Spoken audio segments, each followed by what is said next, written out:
you will have to enter the secret number. It'll prompt you for a number just to make sure that you're paying attention, and I can use that in order to demonstrate attendance at NTNU.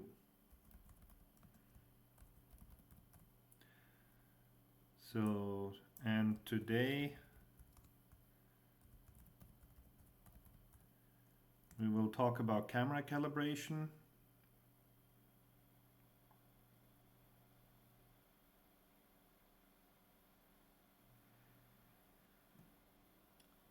And if you have problems with the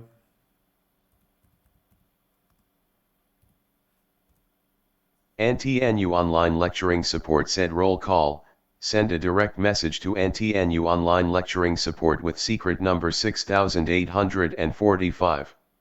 You have 5 minutes. Okay, you can also join the Twitch stream.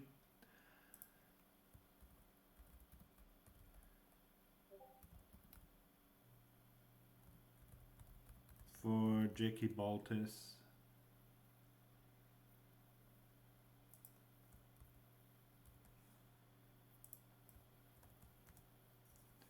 Which will also show the lecture, but it will be delayed a little. Which will also show the lecture, but it will be delayed a little. Which will also show the lecture, but and you get a nice echo effect. Which will also show the lecture, but and you get a nice echo effect. If you listen to both. So you don't want to do that. Just one of them. So today we'll be looking at camera calibration.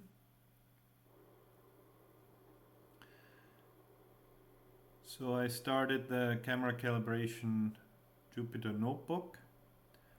We have a title, the usual prologue, and then a file with various Python routines to do 3D geometry. I just copied that in here. I'm not sure if I'm actually going to use it or not. And then we load in some standard Matplotlib libraries that will come in handy later on. And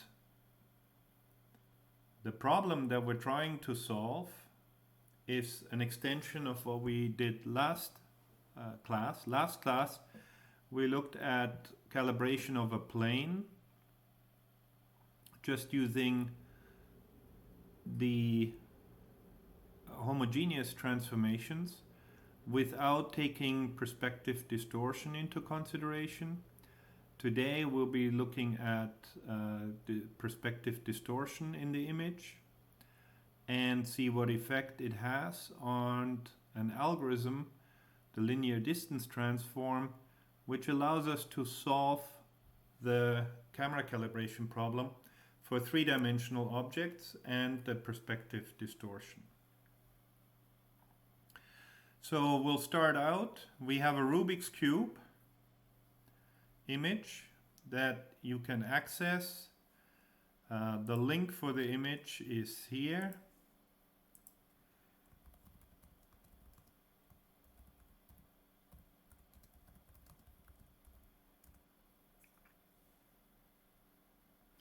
So I will download the image, or yeah, sure, I'll download it as well.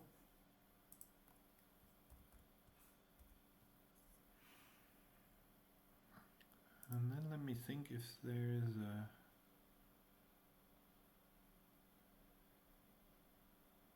if I can do that online.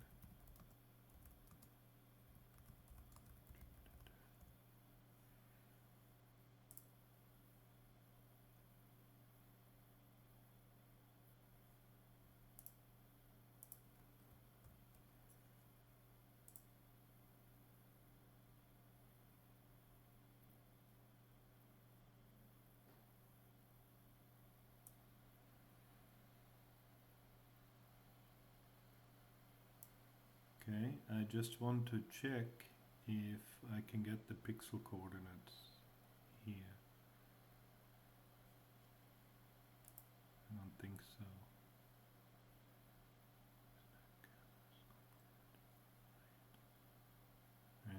options.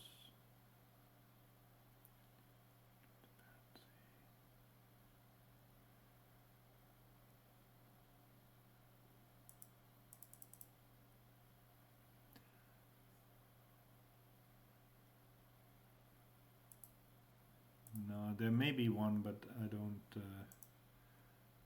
know that one. So I'll save the image.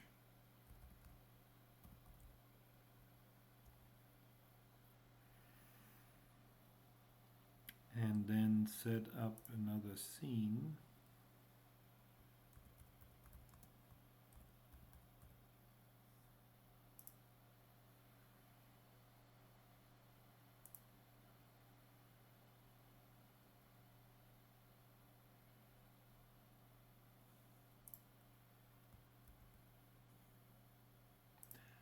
So let me just open GIMP.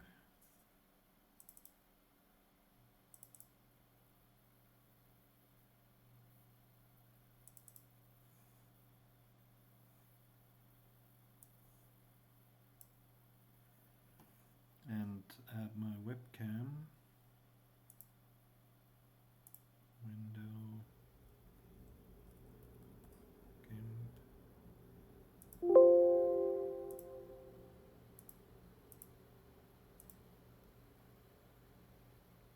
Okay, and my webcam.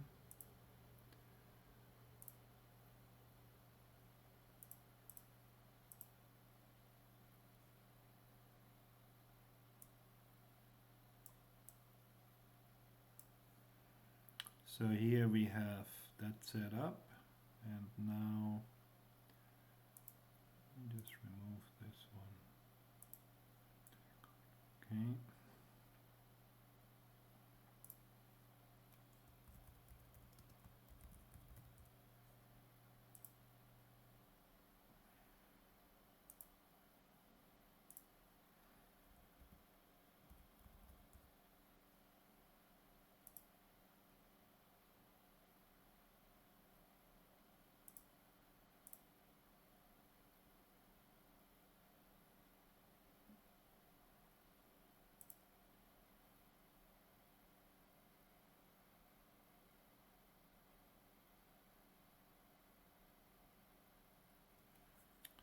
Okay, no Discord here, never mind.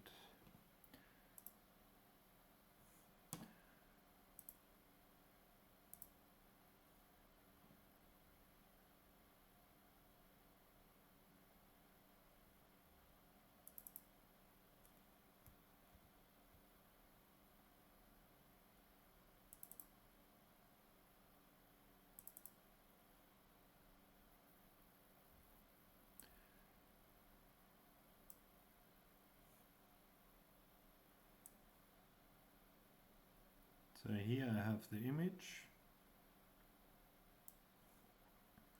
And now I need to get calibration points, which means I need to find mapping from image pixel coordinates to real world coordinates. Now I checked on the internet, the cube is 5.9 centimeters long and high and wide. It's a cube. So each dimension is 5.9 centimeters. So now I'll just tick off the center as good as I can for each one of the squares and then assign them the real world coordinates based on those pixel coordinates. So for example here, if I go to this square, then this should be about the center, and that would give me a coordinate of 278, 580. So I now want to generate a set of points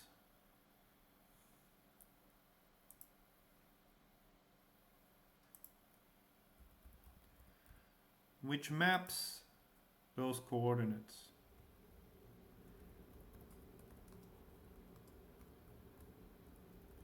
I want them as a NumPy array, and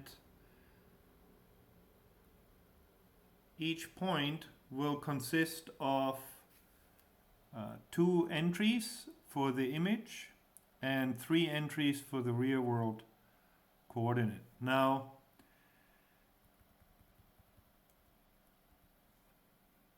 the distance between each point, or the distance between the cubes, is going to be 1.9 centimeters. So I'll just define that as a variable here. So if that ever changes, if I find out that the cube was set differently, different size cube, then I can easily change it here.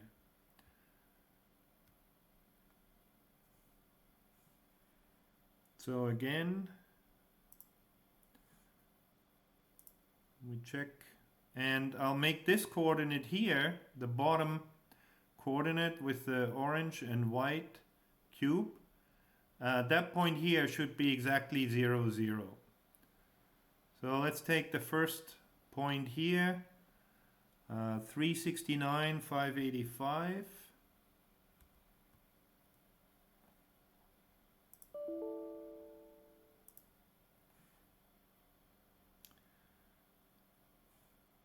What did I say? 366, 362.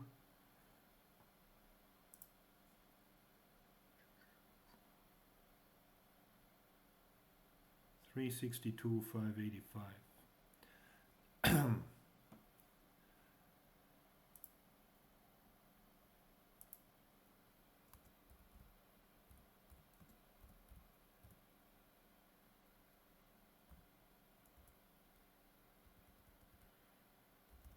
And the coordinate of that point would be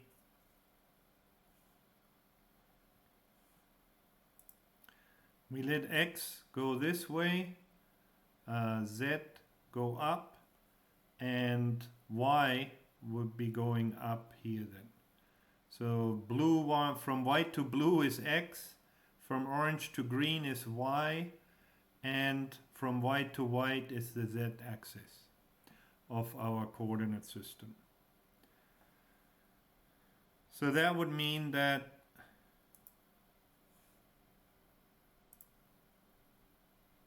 this point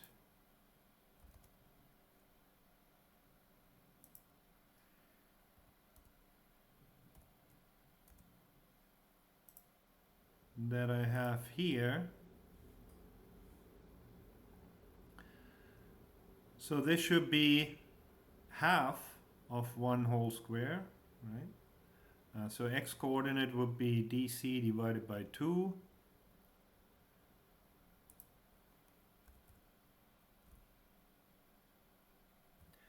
The y coordinate would be 0, and the z coordinate would also be dc divided by 2.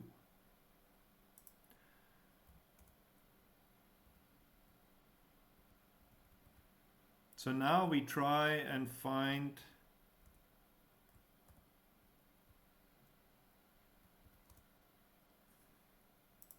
the next point over, the red one.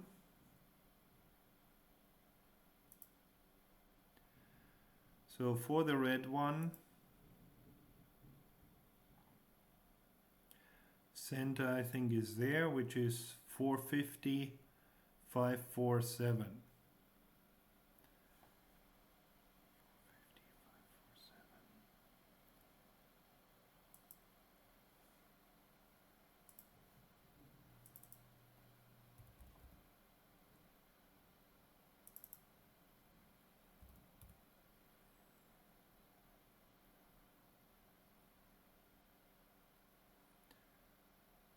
And the coordinate would be, x coordinate would be 1 dc more, right?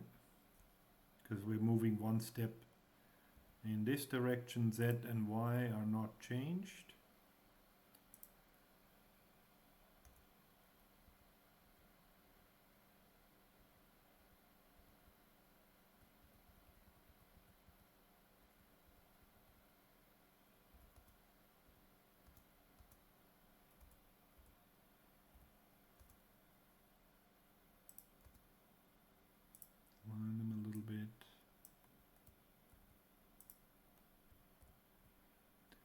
Next one,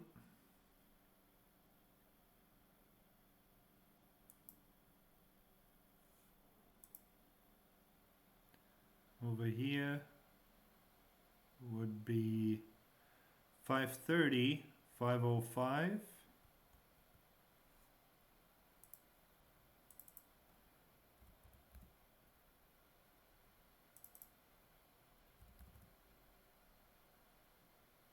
And this would be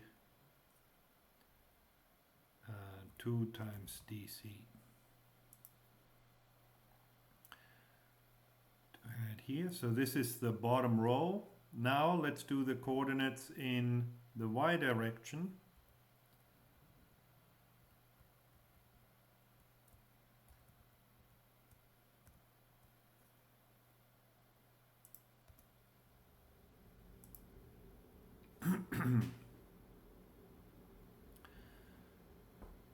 And I will just write them all down.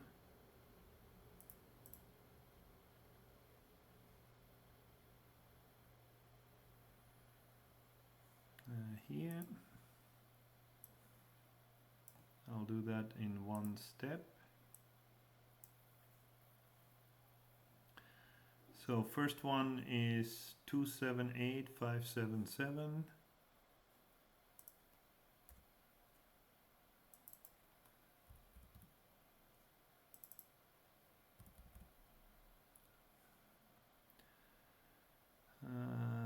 How about there?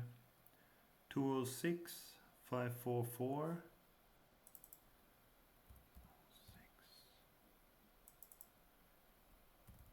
544.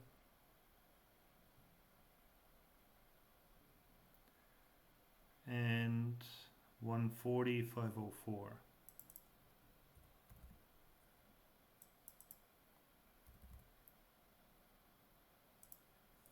So those coordinates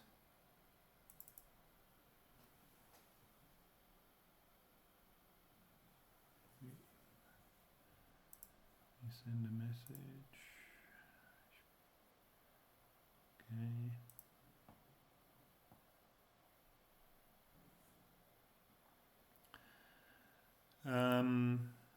The first coordinate, x, would be 0.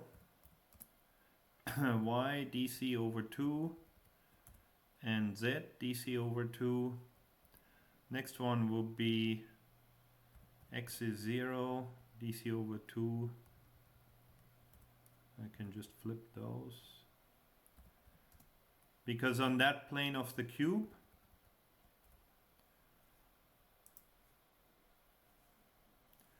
on this plane of the cube, the x coordinate was going to be 0 for all of them. Here, y coordinate is going to be 0. And here, the z coordinate is going to be 3 times DC, 5.7. Right? Because this plane here is 5.7 centimeters above the z plane.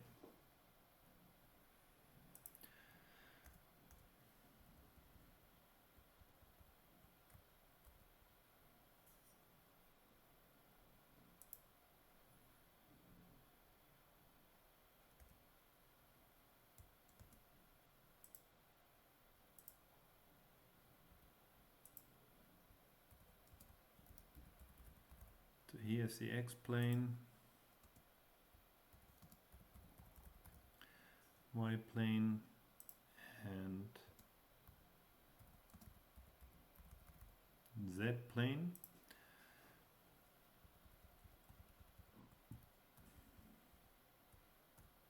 So let me get those coordinates. Switch to the GIMP. So here, let's go with this one. I already had that coordinate. That's done already. So then this one here would be about there, 364, 480. 364, 480. And the coordinates would be DC over 2, y is 0, and DC over 2 plus 1 block up. The next coordinate here, 362, 371, 362, 371.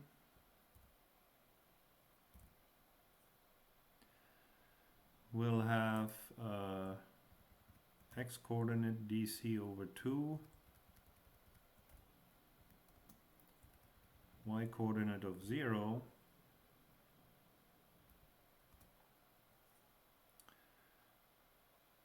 and a z coordinate of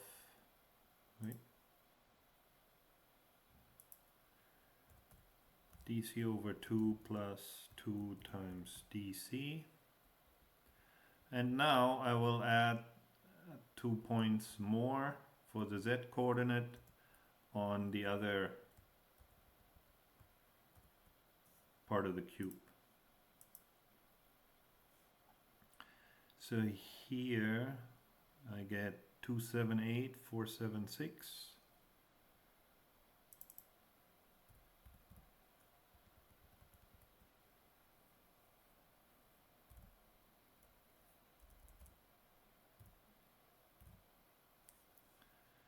And the next one up would be 278, 371.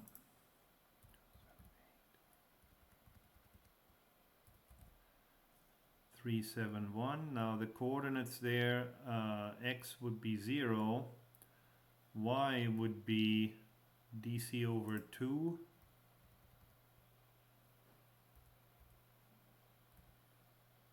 x is 0, yes, y is DC over 2, and this would be DC over 2 plus DC.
Alright, so now I have my points. I also have my graphic.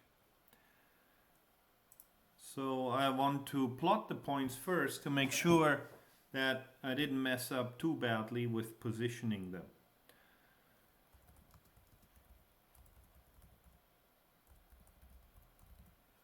So let's create a figure.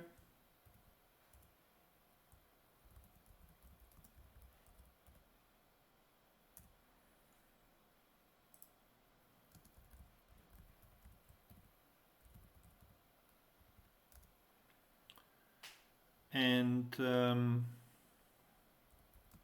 axis.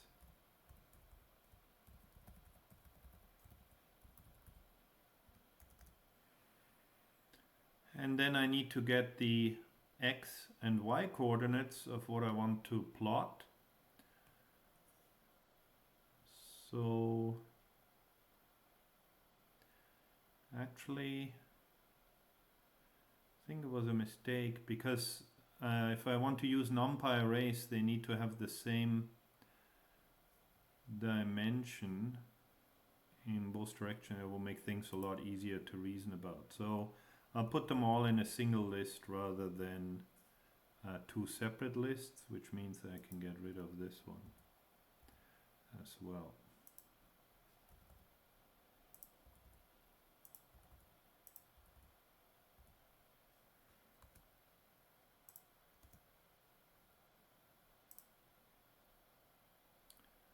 Where were we?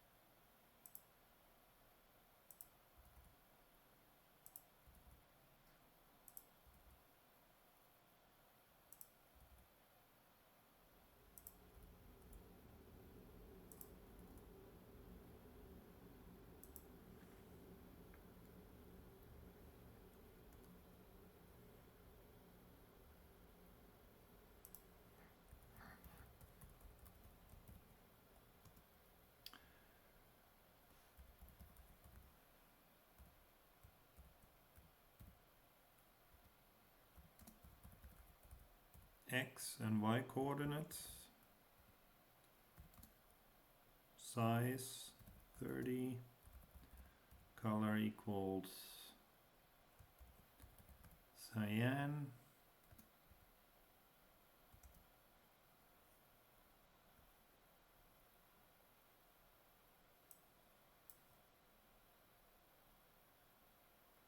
too many indices for, oh,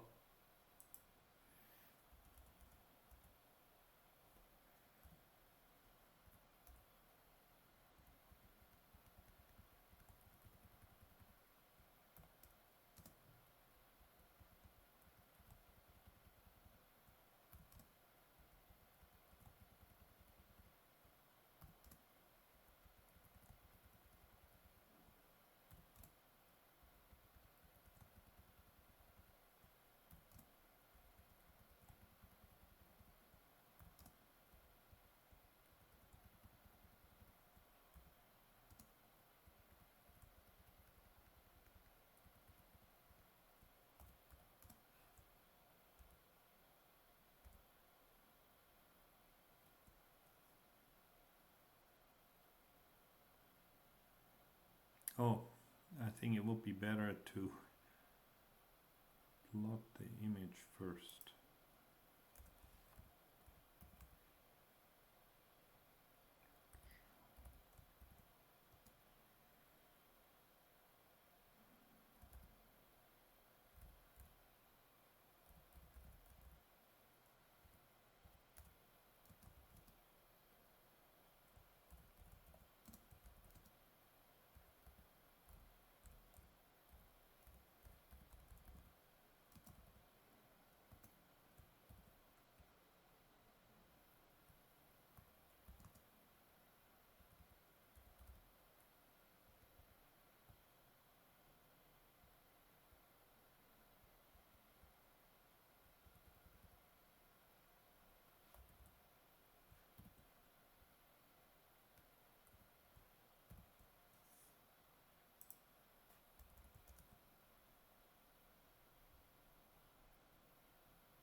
Oof.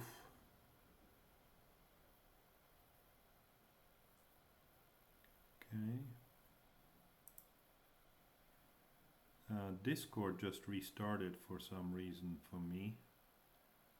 Uh,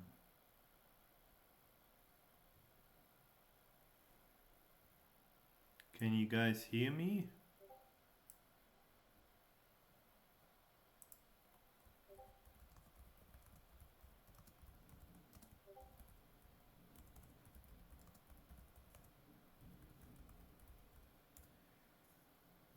Okay, then never mind.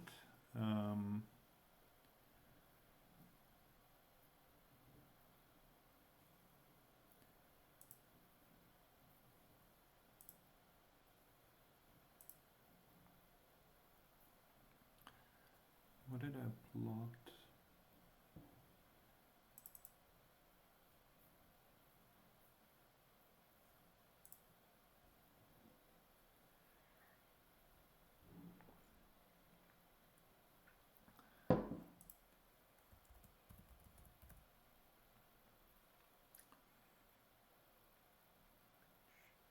Ah,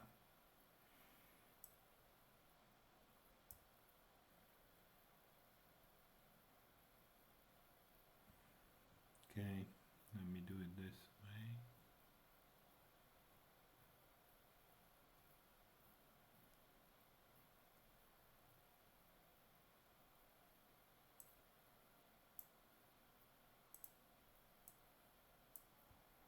Maybe those will come in later on.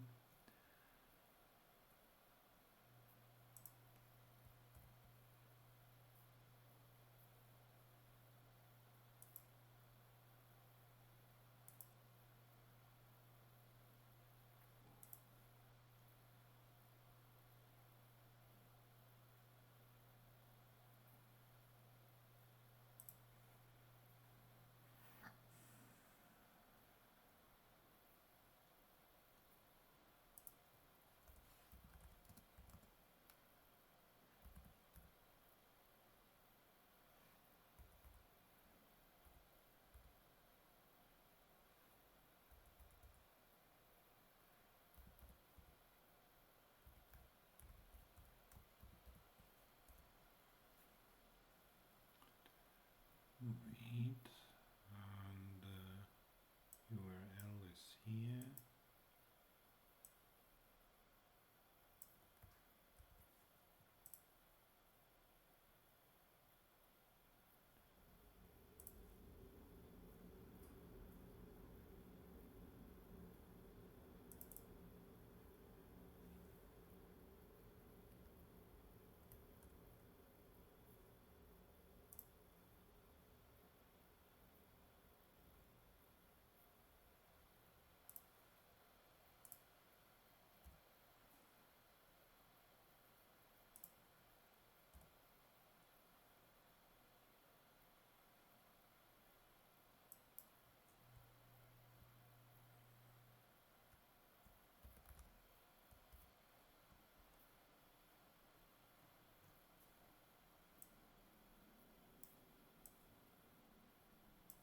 Oh,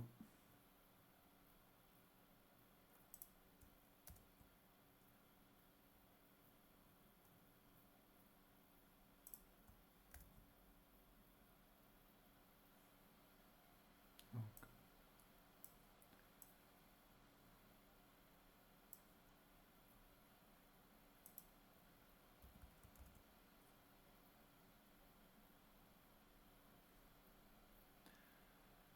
So here now you can see where I assigned the points for the centers of these squares. Now the centers are not necessarily the best points. I would be able to locate them better if I would move them onto the edges of the square. These kind of points you would use if you're doing it on a calibration object. So then you would look for white and then actually calculate the white center of what of the box that you find, or the blob that you find. That will give you more pixels and a more accurate position. If you can see here, that blue dot 2 seems to be a little bit too high. So I was probably, I was in a little bit too much hurry when I did that one. So I would remeasure it. What I get here is about 534, 511. And what I set there was 530, 505. So let's change that one. 534, 511. Now what we'll actually calculate is the least squared error approximation. So as long as your error is normally distributed, it's going to work out in the end. So now I could apply the same approach that we did last time. Oh, no stream. Wait.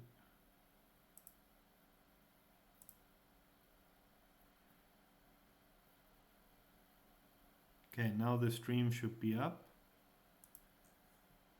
And this is our figure. Also, you can follow the Google Colaboratory. The link is there. And also from my homepage, if you go to Teaching Computer Vision, you end up with this Colaboratory here. So let's have a look and analyze what actually happens when we're dealing with perspective distortion, because if I now apply just the mapping of a plane, then clearly I'm not going to get very good results. If I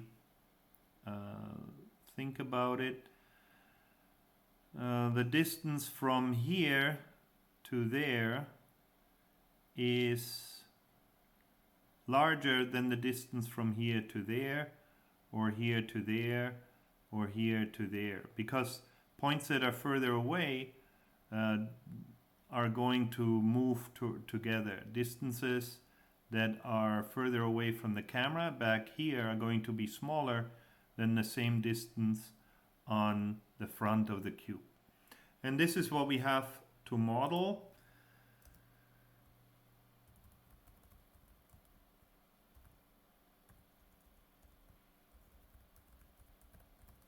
So that's the perspective distortion.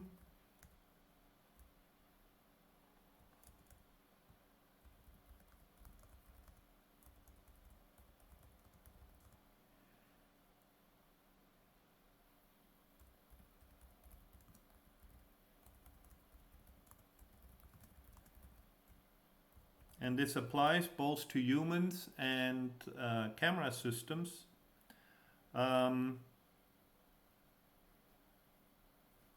Move closer together, or in other words of saying, there's things that are further away from the eye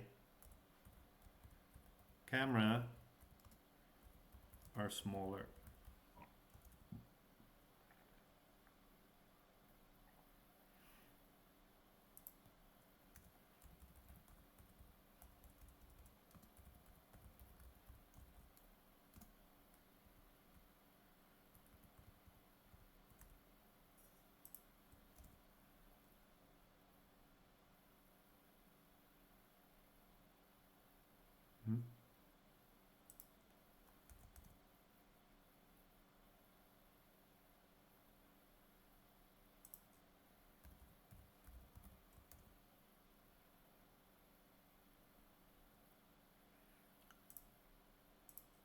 So let's try and analyze the effect of the perspective distortion using a simple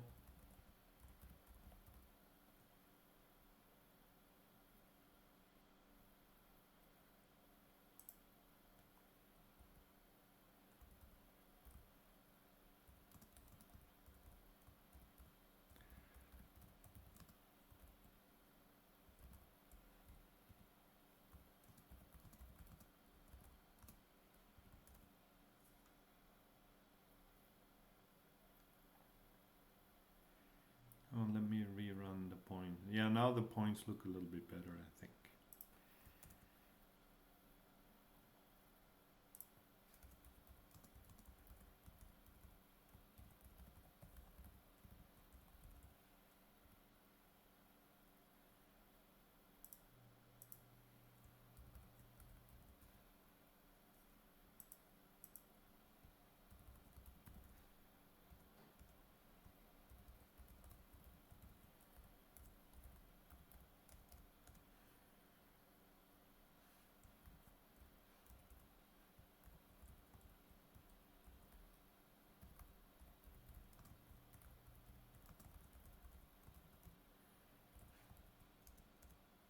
So in order to understand how the perspective distortion influences the image, how the eye and the camera actually work, we will use a simple pinhole camera model.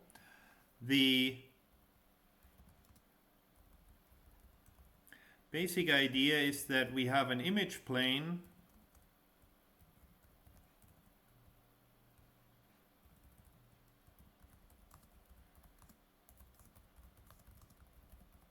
that is mounted.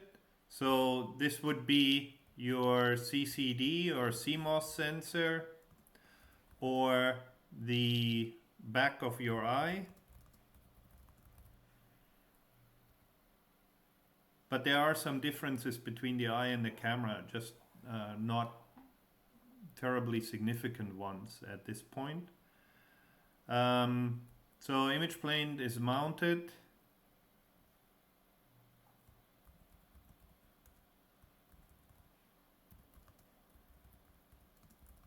In front of the plane, there's a lens, both for camera and the human eye. Now that lens we model as a single point.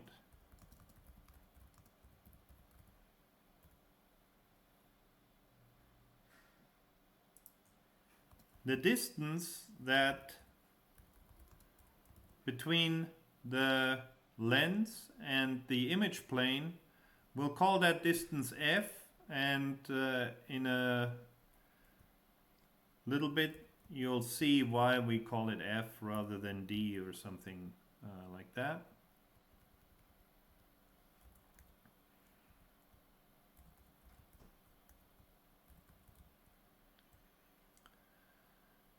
And objects in front of the lens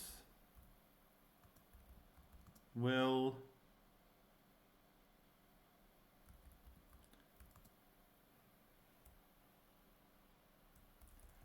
technically speaking, light reflected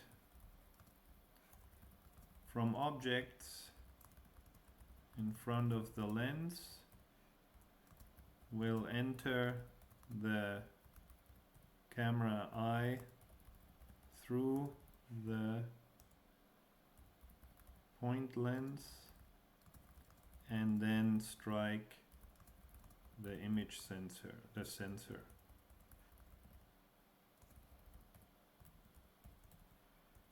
Array.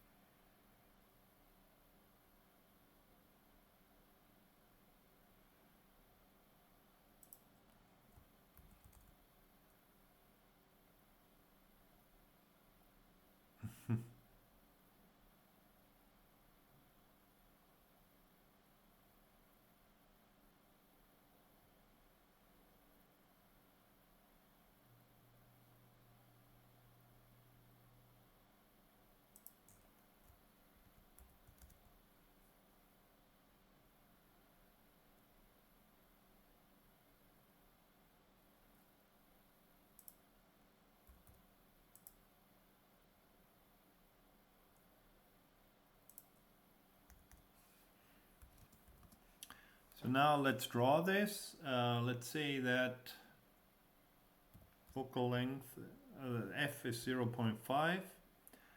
Then I will plot a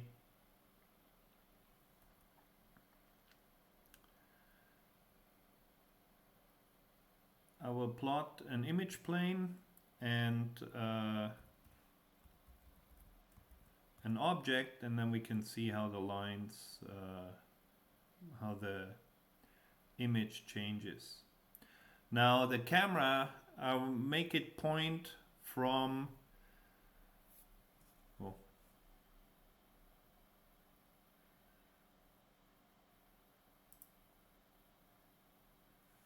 I'll make it point from the left edge of the screen to the right edge. And I'll have the sensor centered on the y-axis. Let's make our image plane range from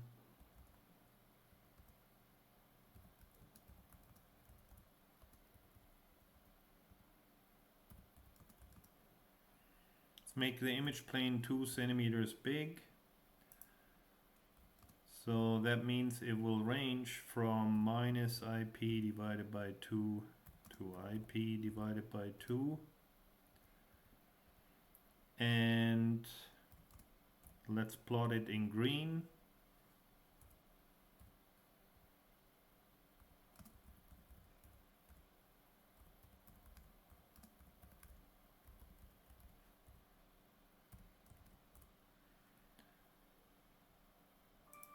Color is equal to green.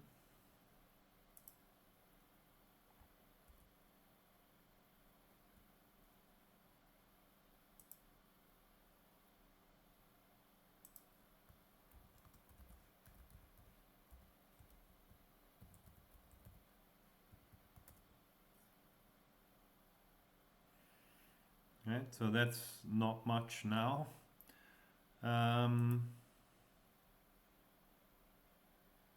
Now actually, I'll move my focal point at position 0. So that means this one will be at minus f, minus f.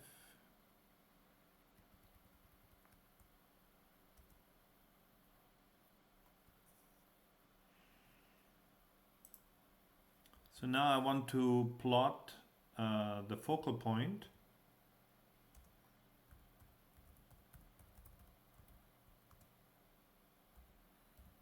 Which is at location 0, 0 now. Psi 30, color green.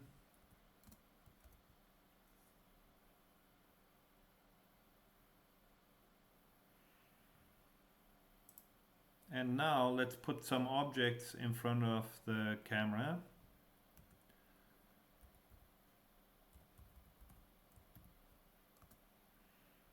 Let's draw a square.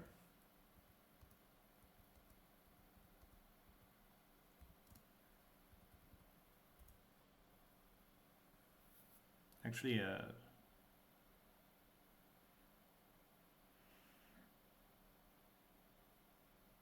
yeah, a square, sure, why not? So the square, let's put it at 5, 6, 6, 5, 6, 6, or 9, 8, 5, 8, 8, 5, 5. The y coordinates, minus 2, minus 2, 2, 2, minus 2.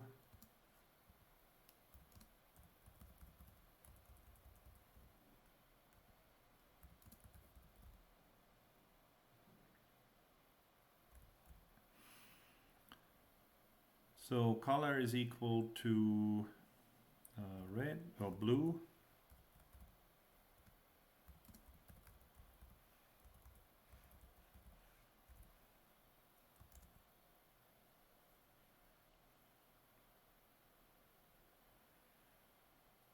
Let me see.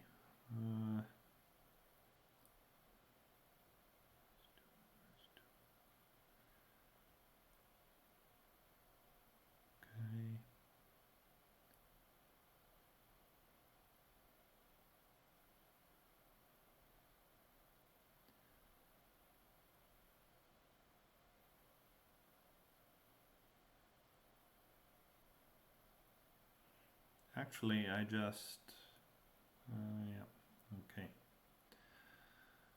Then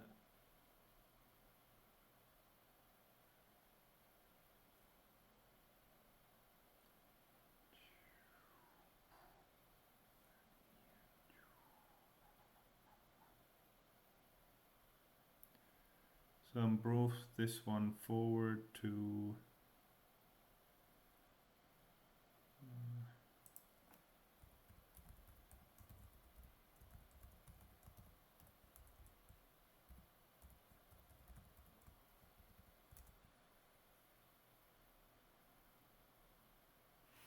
right, then that looks a little bit better, and then I can move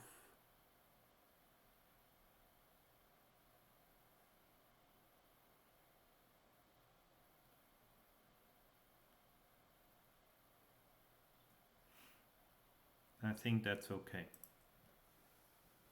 So now we have a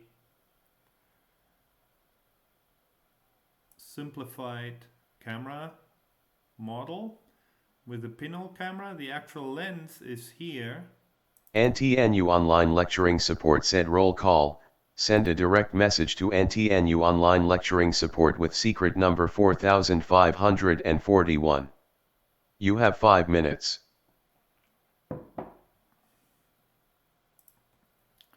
So now I want to check what these points, I'll label these points P1, P2, P3.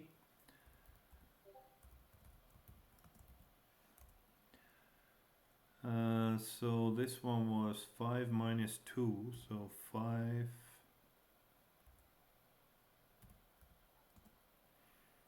minus 2, call this one P1.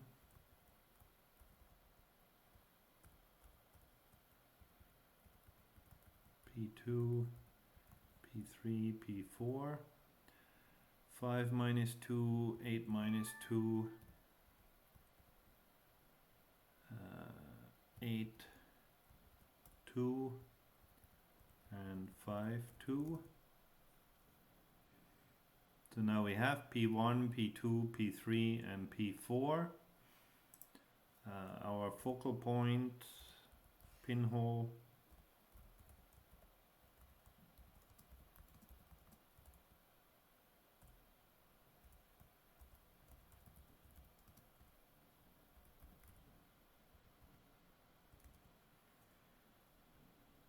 that's called the focal point of the camera system. Now, if my camera looks at P1, the light reflected from P1 has to travel through exactly this point, and then the coordinate in the image plane that we're recording will be wherever that line strikes the focal point, strikes the image plane.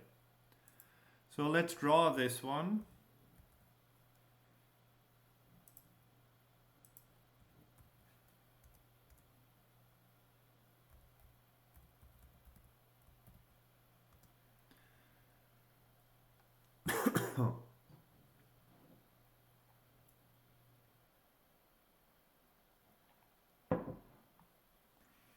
So the line will start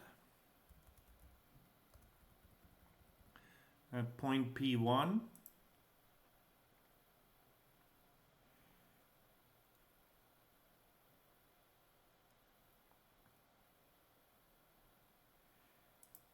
Which will be 5 minus 2.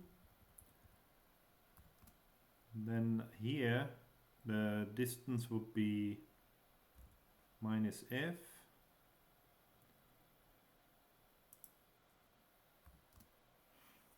And now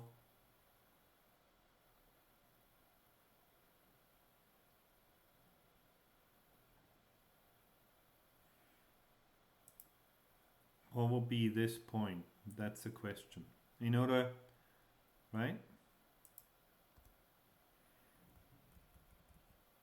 If we can find out what that point is, then I know where the coordinate of the pixel point here. So now I can work that out. I can draw, in order to make it a little bit easier, I will plot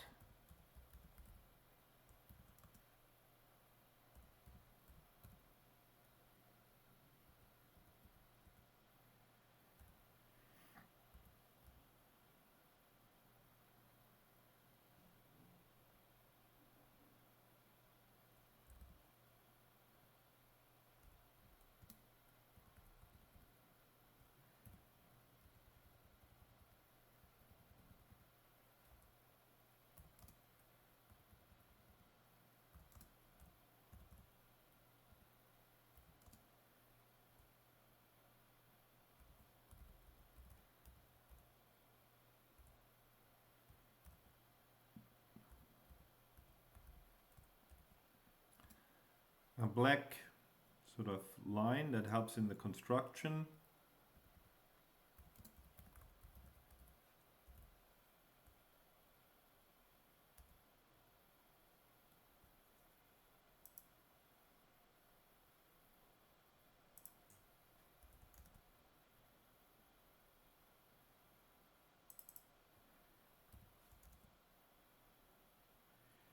Right now, that point, that line here is wrong, right? Because it doesn't go through the focal point. I just want to show how we can calculate that point, and let's do this from -f.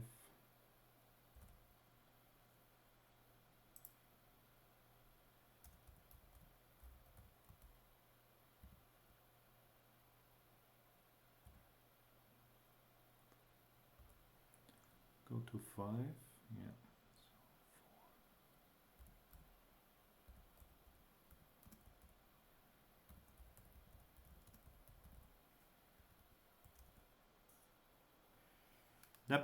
That line here that goes through the center of the image plane and the focal point is called the optical axis of the camera system.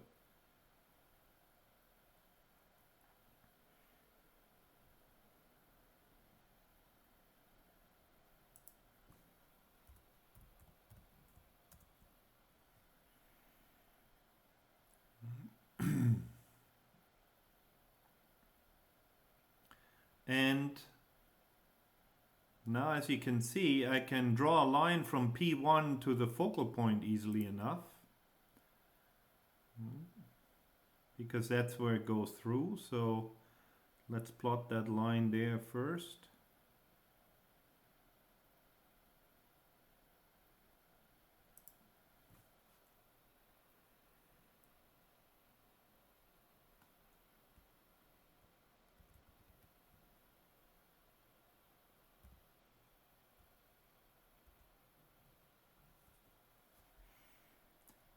So now I can see that this gives me a right angled triangle.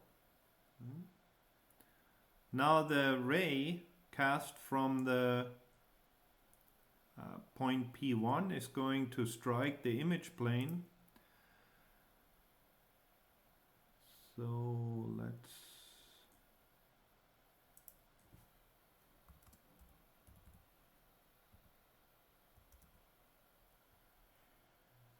going to, now I have to figure out where that is here on that position, and I can do that because if I look at this triangle here and the triangle that I will generate here, then those are similar triangles.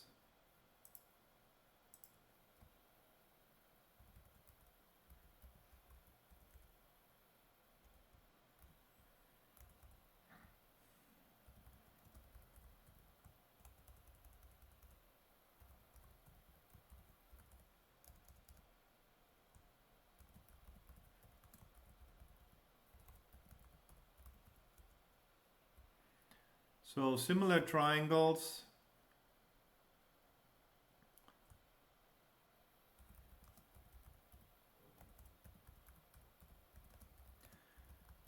Two triangles are similar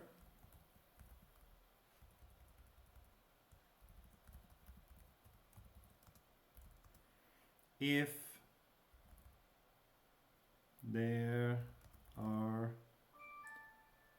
if they have the same angles, if the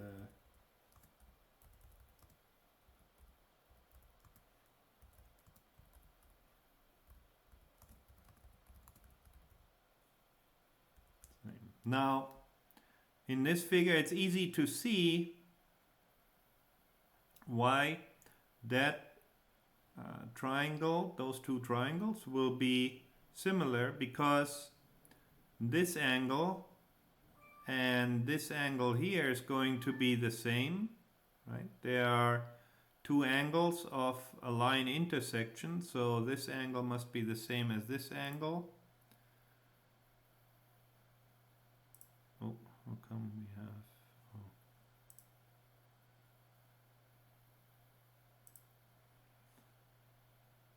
here's a 90-degree angle, here's a 90-degree angle, so two of the angles are the same, which means the third angle here must also be the same. So those two angles are those two triangles are similar triangles.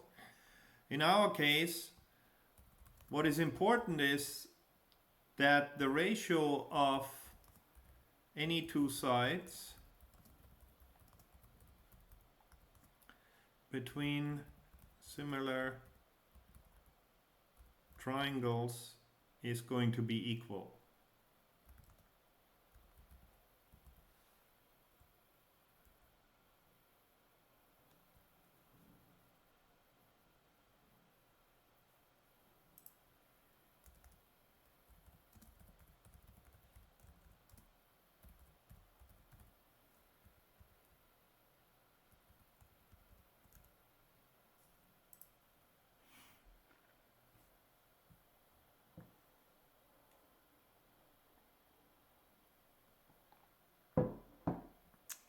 So now let's give these some coordinates. Now when the camera is looking at a scene, then depending on your domain, the more natural way to assign the coordinate system is to have that the further away things are from the camera, that increases the z distance. So I will make this axis here my z-axis,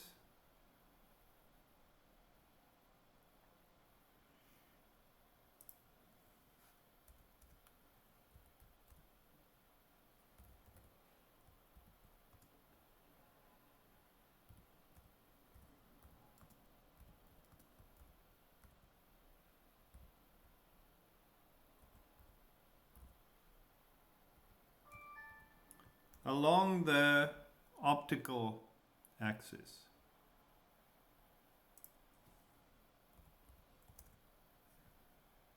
This will be my z-axis, so z increases this way. Now this point here would be the z-coordinate of the point, in our case 5.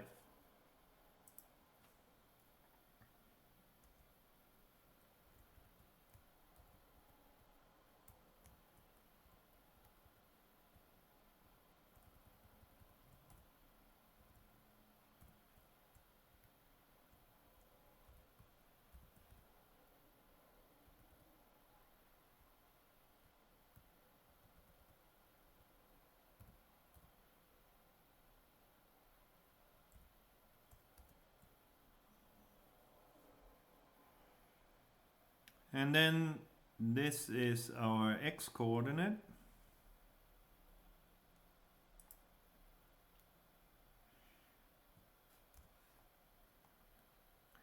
So our projection is going to be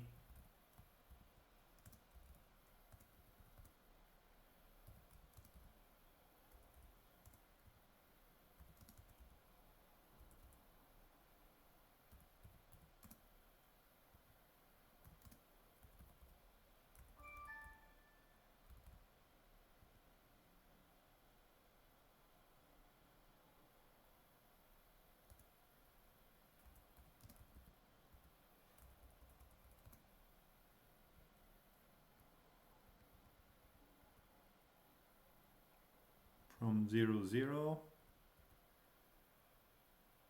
to minus f. Now the ratio of 5 to minus 2, that will be flipped to be positive, so the sign changes. So if we end up with a positive coordinate over here, 5 divided by minus 2 must be the same as negative f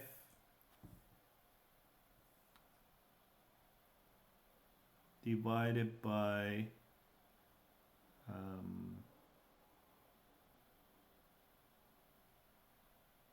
my x here. So if I flip that around, then I end up with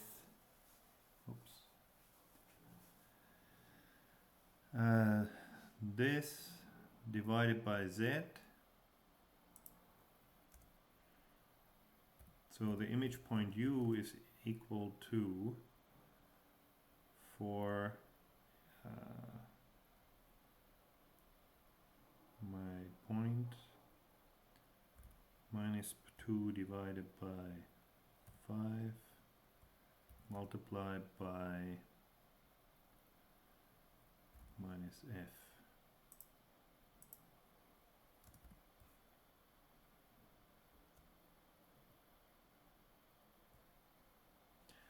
And then that plots, can delete this one. Oh.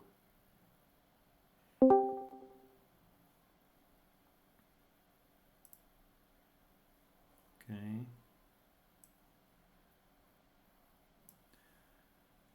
So then this is the figure that we would get.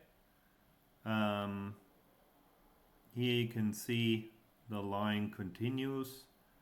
The ratio minus u divided by minus f must be the same as minus 2 divided by 5, where 5 is the z coordinate and minus 2 is the x coordinate of the system.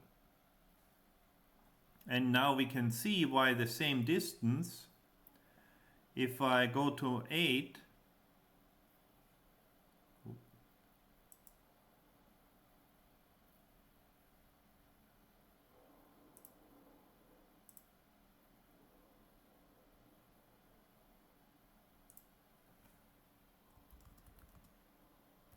I'm just gonna restart Discord quickly.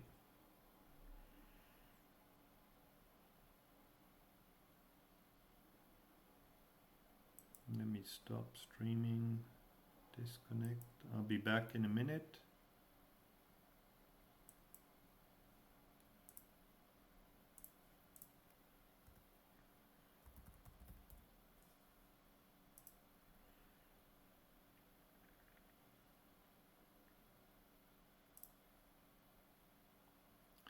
Robot Vision,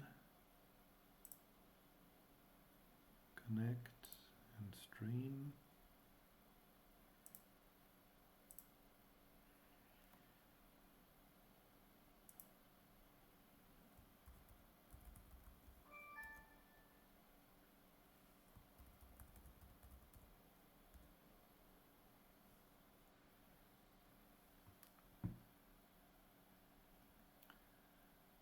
Let me make that one a little bit bigger, maybe 12.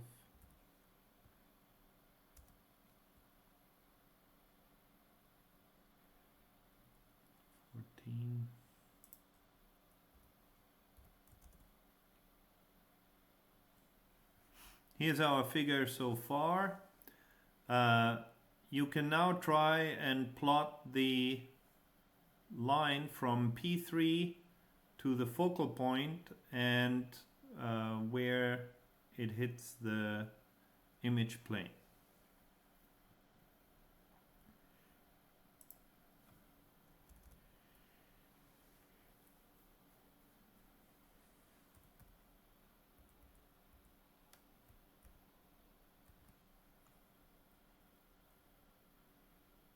So try that for yourself.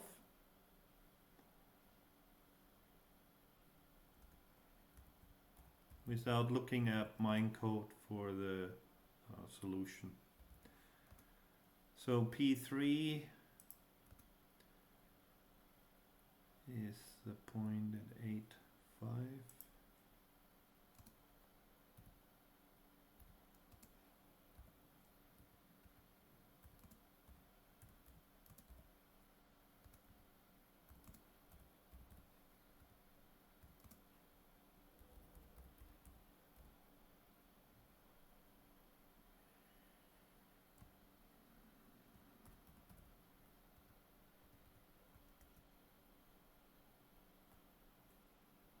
Oi, not 5.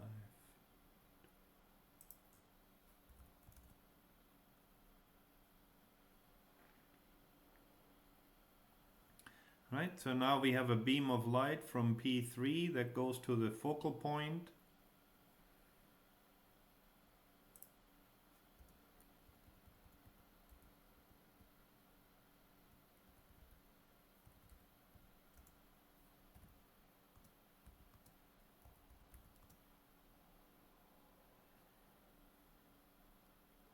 That would be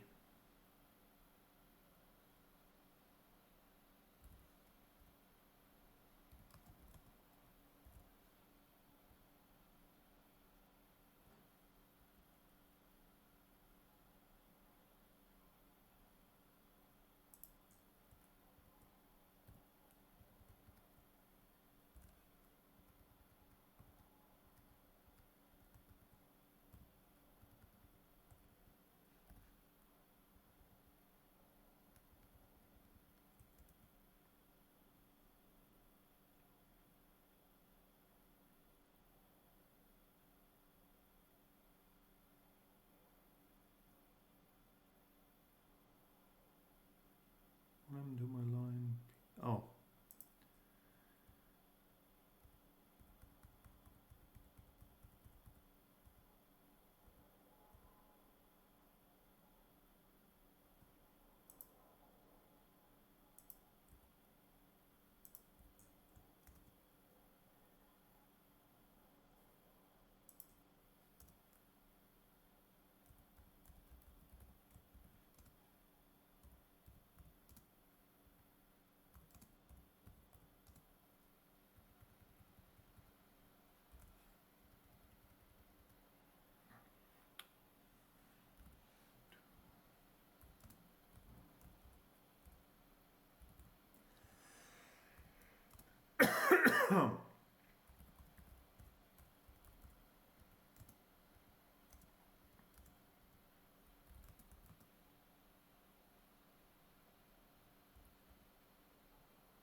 and now this is projection of point P3 onto the image plane. So I can plot the coordinates.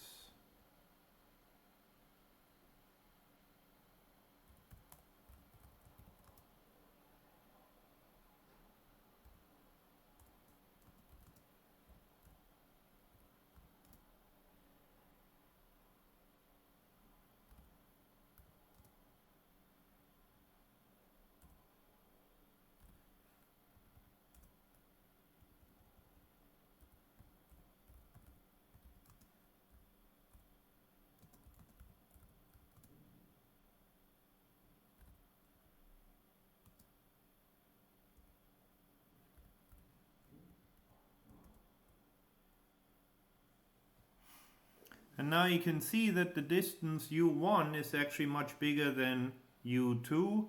So if I look at this line here, P1 to P4, it will appear much larger in my image than the line from P2 to P3. Right? So when I actually look at the new coordinate, at this u, then if I expand it,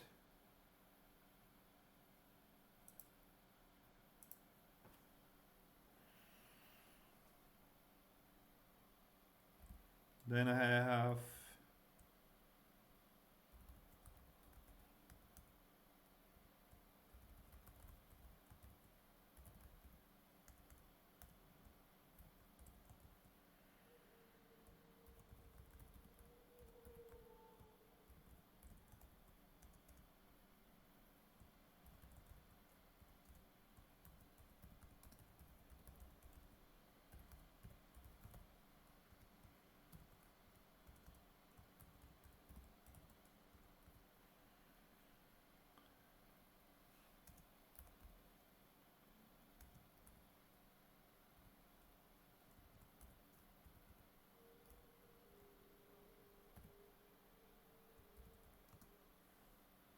u of the point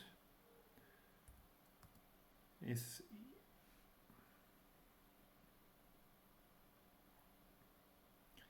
equal to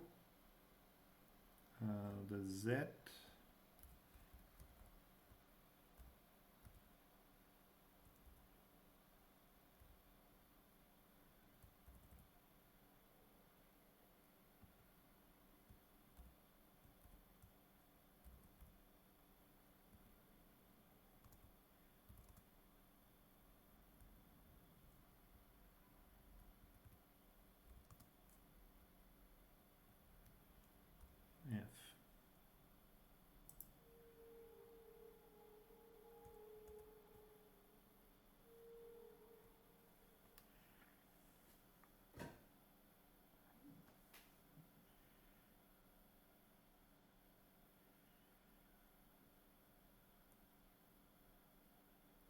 Right here, I flip the coordinate x, z, and let me try and plot an arrow there.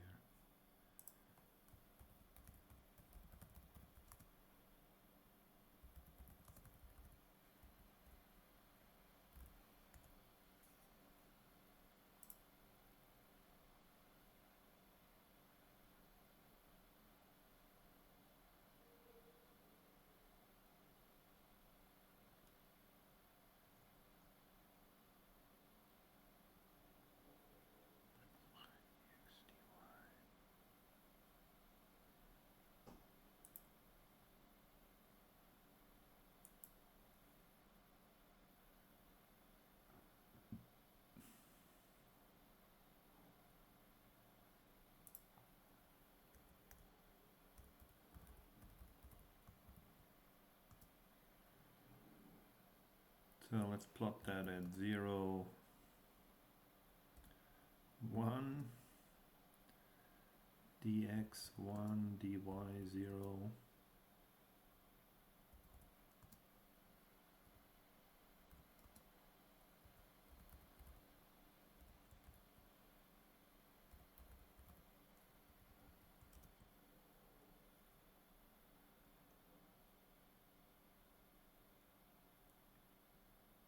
Hmm.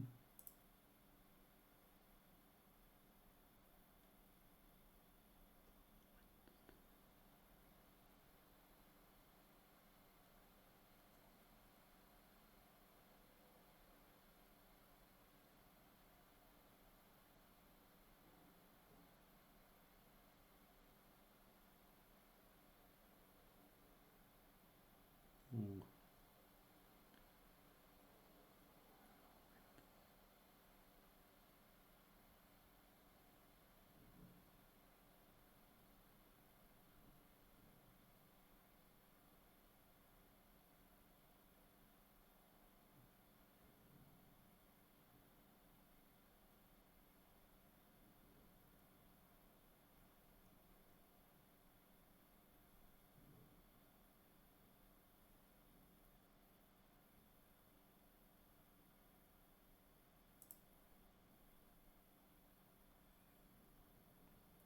Let's see. Width.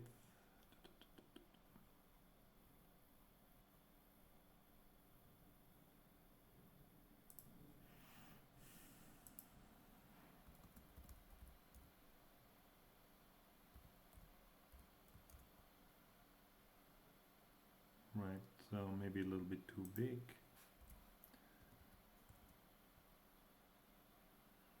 A little bit too low.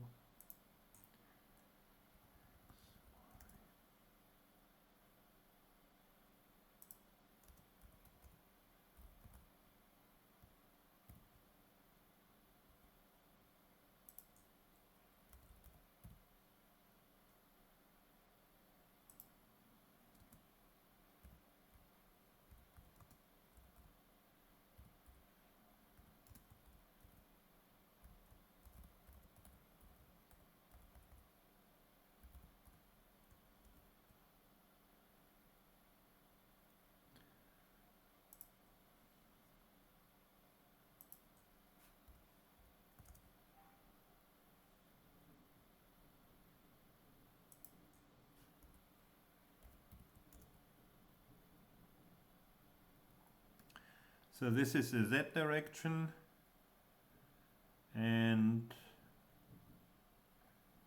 let's move the whole thing down.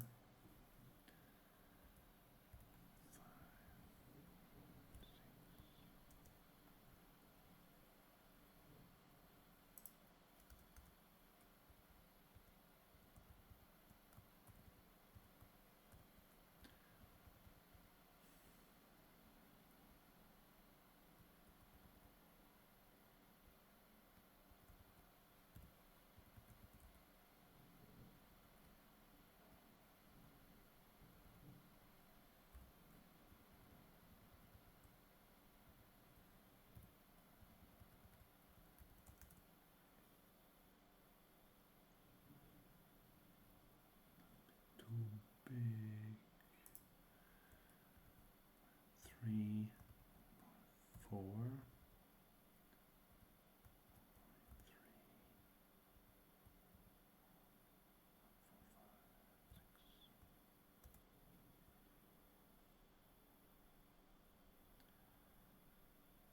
And let's make the arrow not quite so long. So 0.5.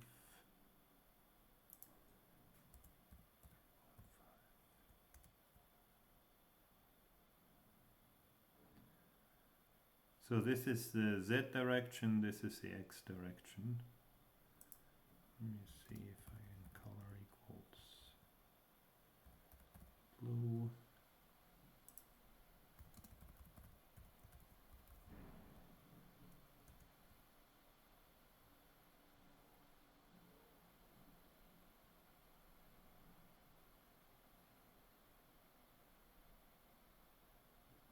Oh.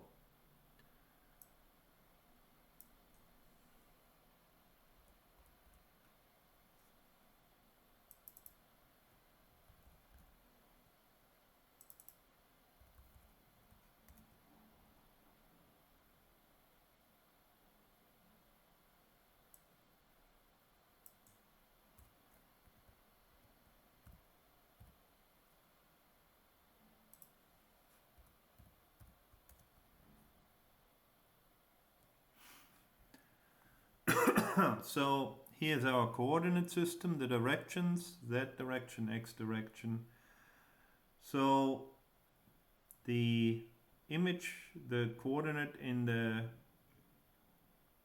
image plane divided by the Z coordinate of the point multiplied by the focal length of the point gives us our new coordinate.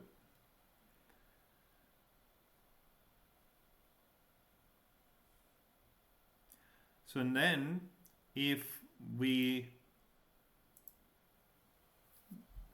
I can use that to calculate the formulas, but before we looked at our homogeneous transformation matrices.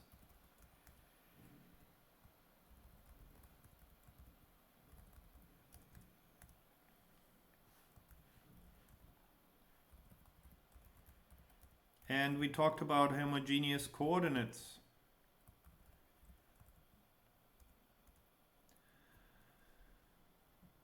So what I want to what I would have to implement in a system in order to model the perspective distortion, that would be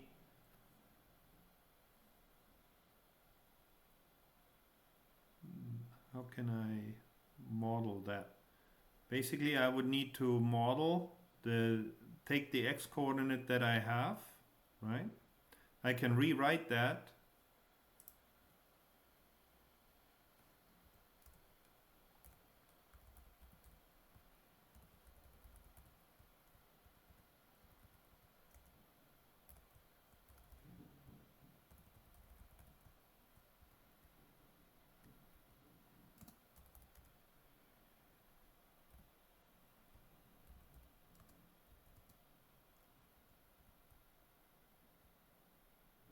And just bring out the x coordinate.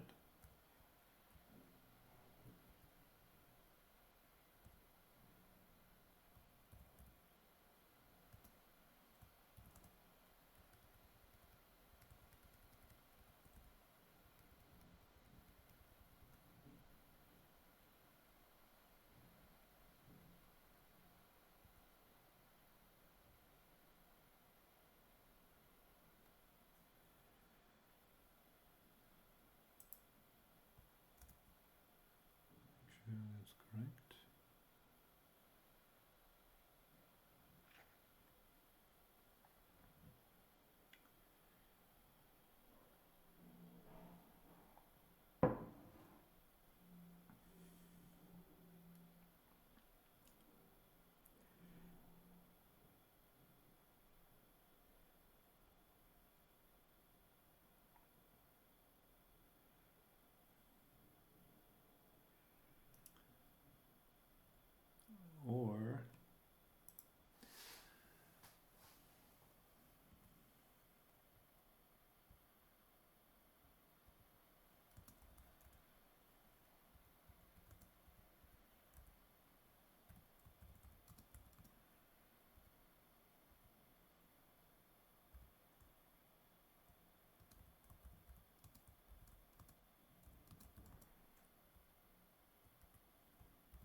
Or this way. Now the second equation is going to be used in a slightly different formulation, or we can use the third one, which is the correct one. So, which is the one that's applicable to the figure that I drew here. I'll show in a second a couple of variations of how this is drawn, and then you get slightly different perspective distortion matrices. For ours, we're looking at version number 3, this one here. So the coordinates that I want, and this would be the image coordinates in the x direction, it would be the minus of xp multiplied by f multiplied by zp. So if I think about this now as homogeneous coordinates, then scaling is an affine transformation.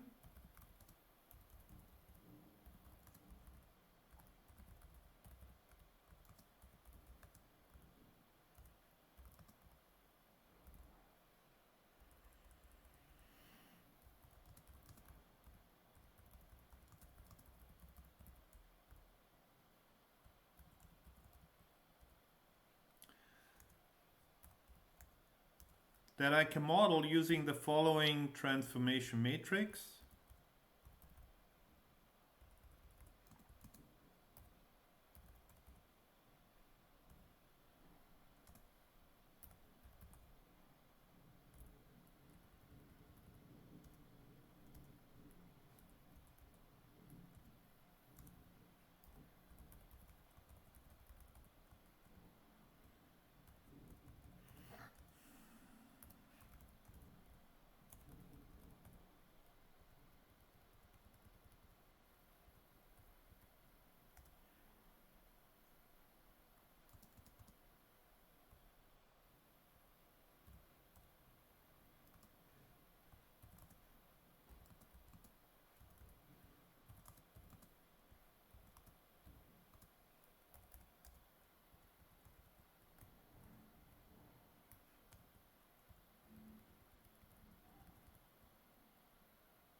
right?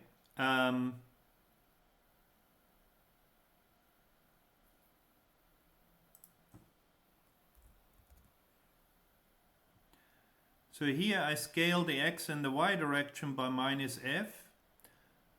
Now if you think of this in 3 dimensions, then x is going up, z is going forward, so y will go left and right. So x and y is going to be coordinates on the image plane. Z is always going to be this distance here, which would be minus f, the way that I drew it, or 0 if I move the whole thing shifted over by f to the right. So the only coordinates that are going to be affected by the perspective distortion are the x and y coordinates, not the z coordinates. Once I project it onto an image plane, this coordinate here, the distance from the image plane to the focal point, is going to be fixed, right? That depends on the camera. So I don't get any more information from that particular point. So that means here the z coordinate is unchanged and we have 0, 0, 1. Now here I scale it by minus f, which when I look at this gives me the top part here, right? Minus f multiplied by the current x coordinate.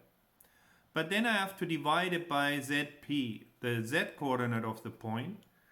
So that's tricky. There's no affine transformation matrix that I can apply that will allow me to do that. However, if I use the definition of homogeneous coordinates,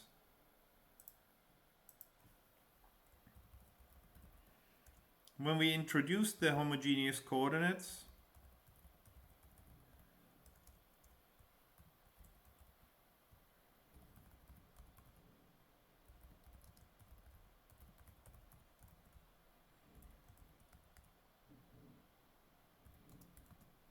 then I said that a point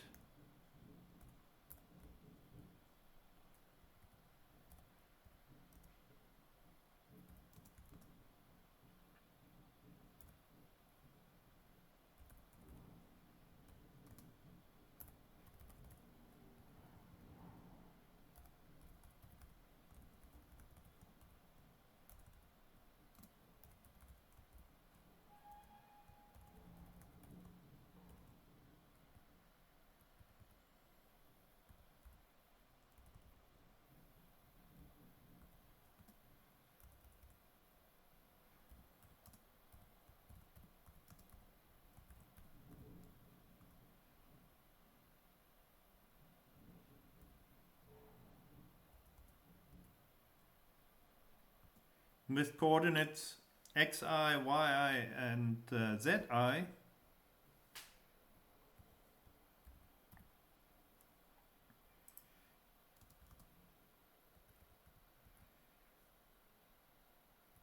and 3 coordinates, so 3-dimensional vector, we'll convert it into a 4-dimensional vector.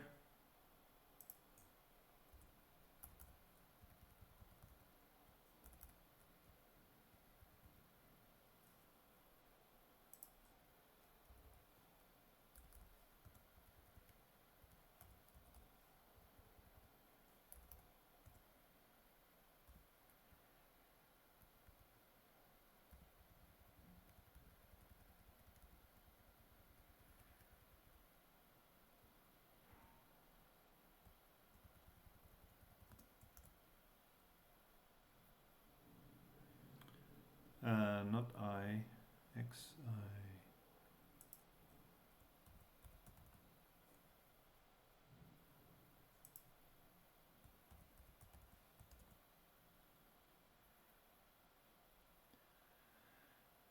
Point xi, yi is going to be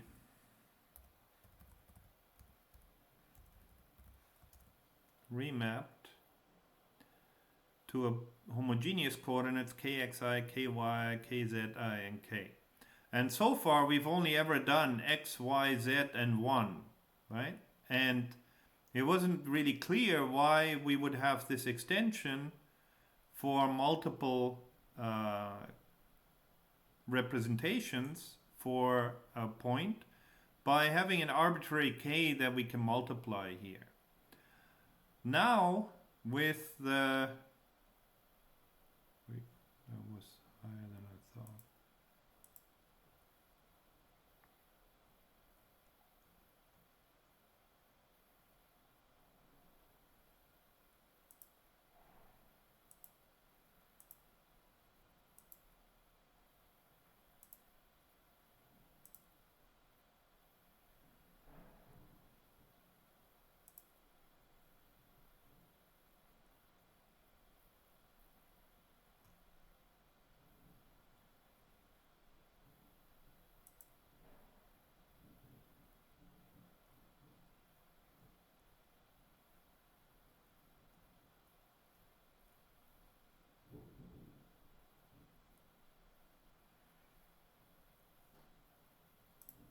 Now, however, it comes in very handy, right? Because I now can multiply my points by minus f, and I can leave. If I now want to divide, then I can change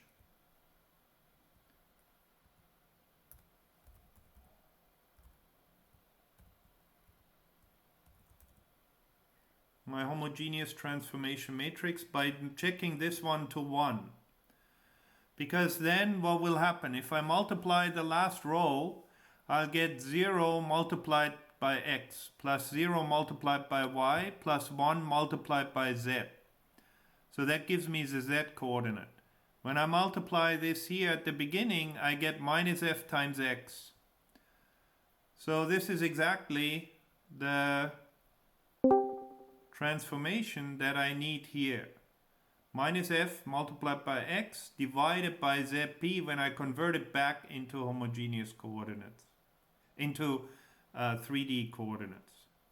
When I convert it out of 3D coordinates.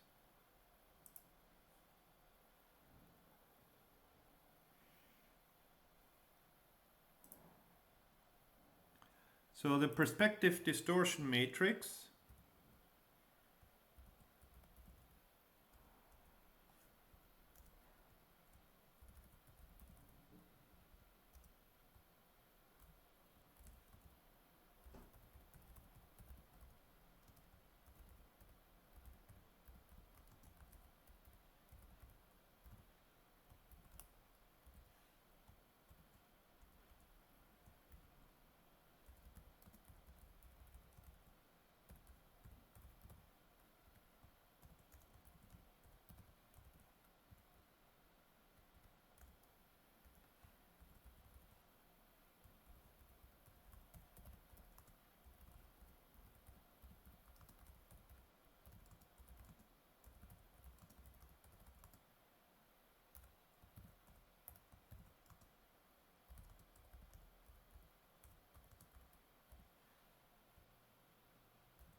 and I'll just set the points there.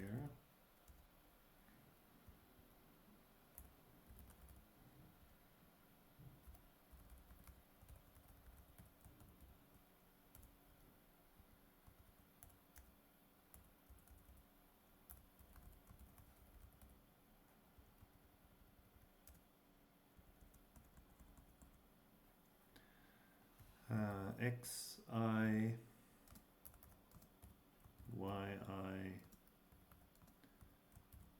zi1.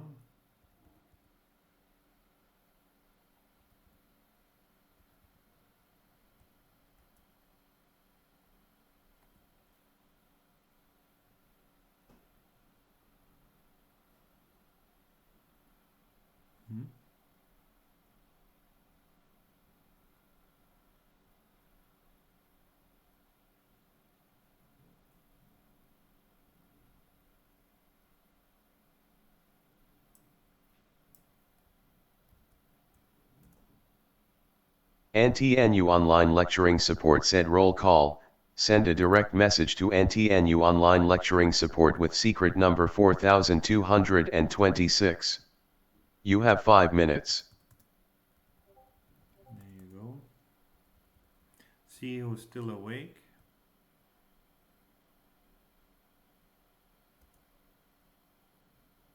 How come? Left, right.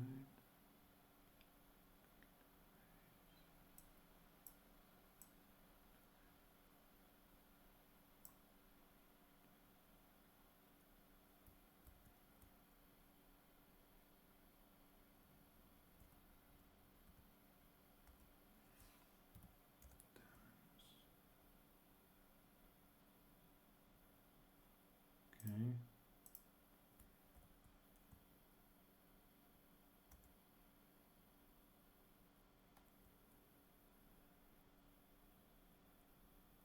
Ah.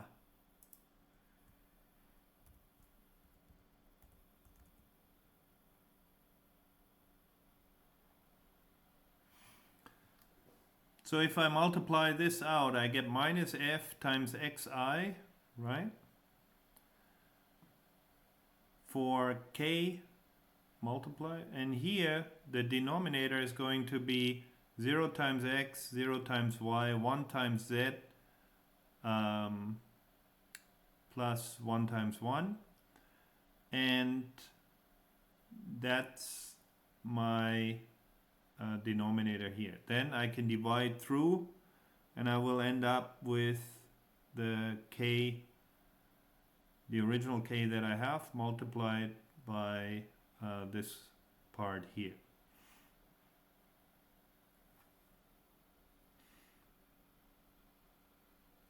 Z. I have to change that to 0 here.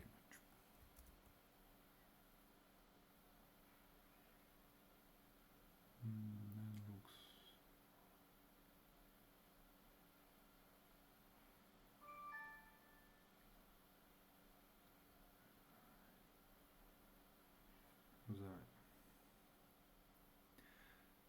Now this is not the only way that you see that perspective distortion matrix. Sometimes it looks a little bit different. For one thing, the negative signs are not very nice, so I can change the negative signs by a simple trick.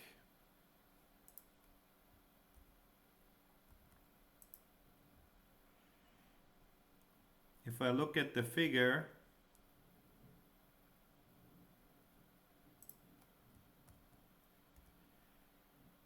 so now my original image plane was from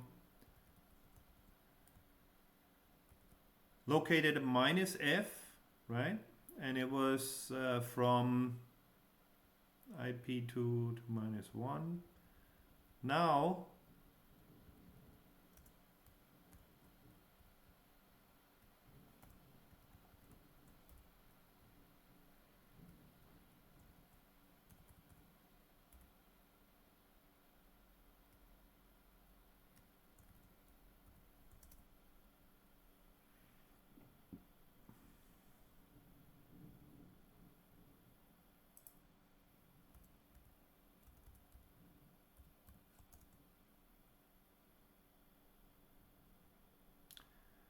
Matplotlib line style.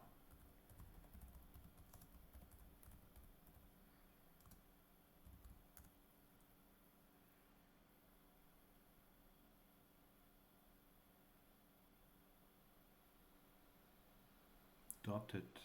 Okay, thought there's one solid dash dash dot offset dash dash dash dash dot. Dot is a colon. Okay.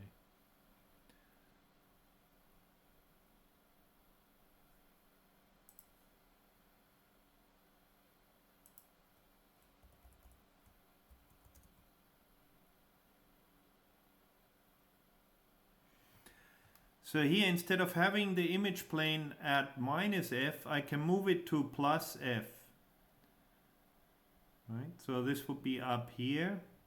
The focal point now is behind the image plane, and the coordinates actually u2 will be exactly the same, right? It's just that the sign doesn't change. Now, this version is physically not realistic. In the actual camera, in your eyes, the image flips.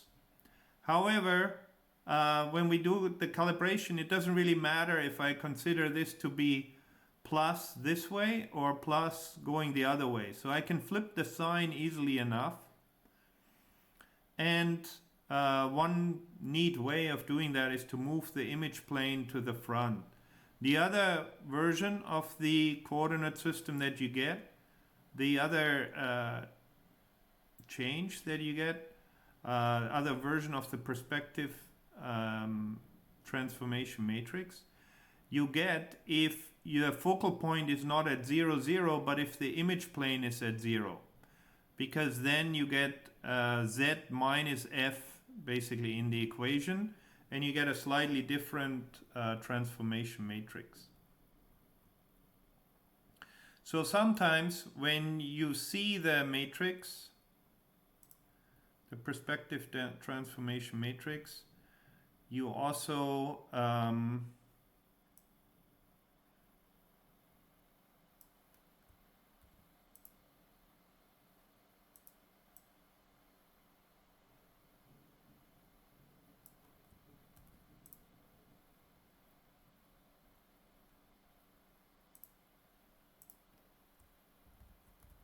get an alternative representation.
This one will end up in the same result. In this case, you're just dividing by negative 1 over f for the z coordinate.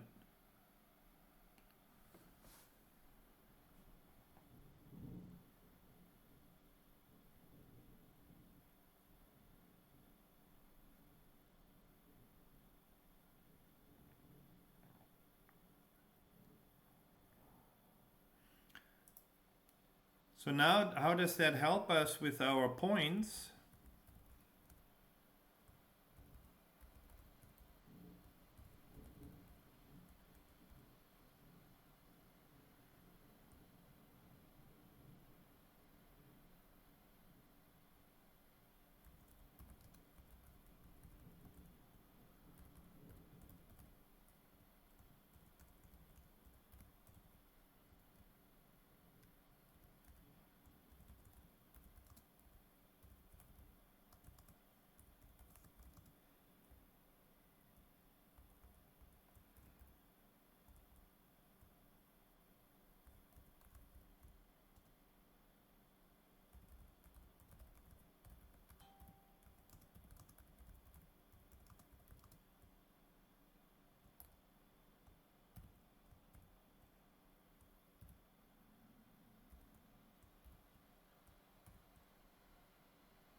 I can model the camera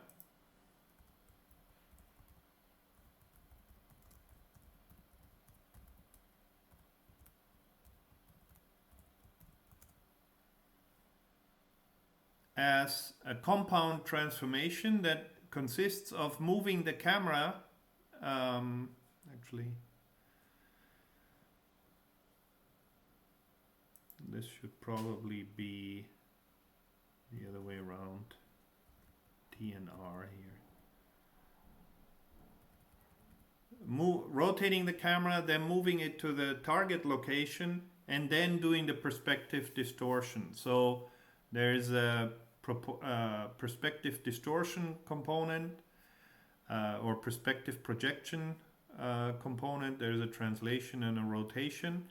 But at the end, I end up with 16 unknowns. Then if I have enough points, then I can find out these 16 unknowns that are part of my camera calibration matrix, given the points that I have. And that's for 3D camera calibration, what we actually need to do.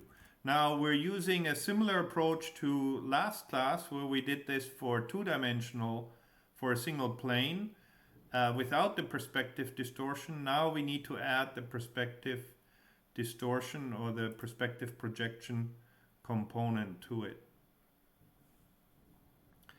So I have to take a little break here because I need to go to the washroom quickly. So I'll be back in 2 minutes.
And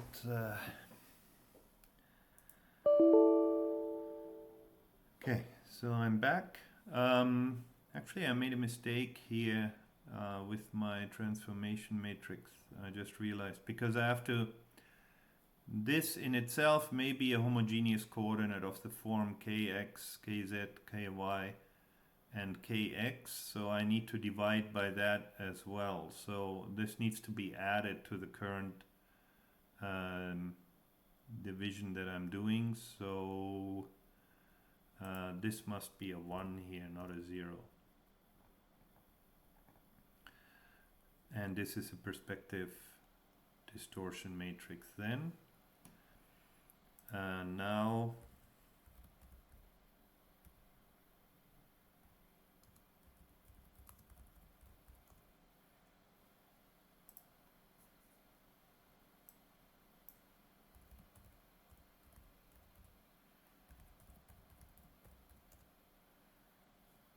let's take the information that we have and try and calibrate the image of the Rubik's Cube.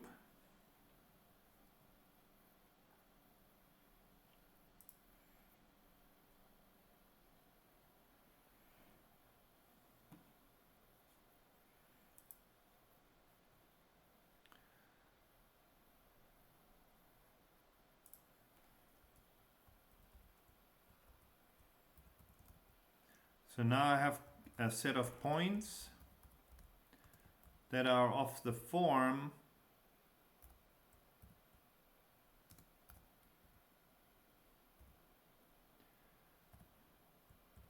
ui, vi, which are the x and the y coordinates in the image plane.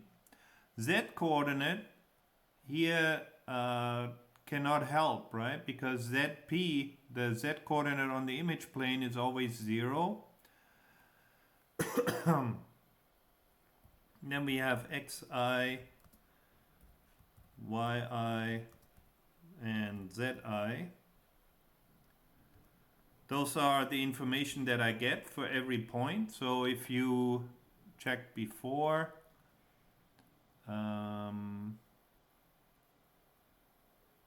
where we defined the points, this would be it, right? This would be ui,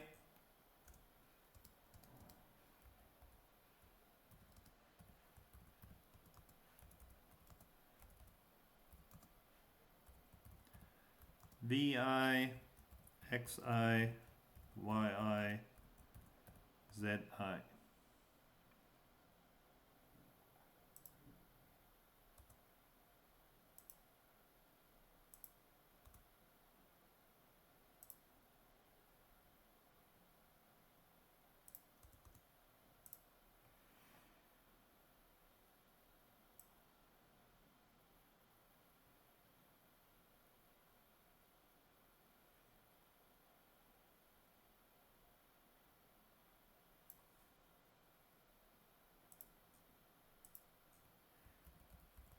So for each point now I get two equations. So the first one, and what I'm trying to find is the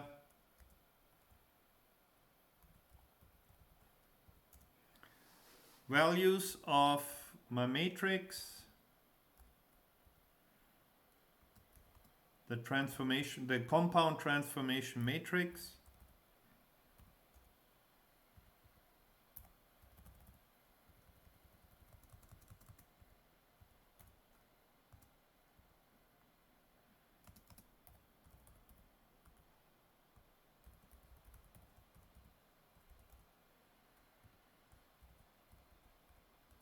Which is a 4x4 matrix.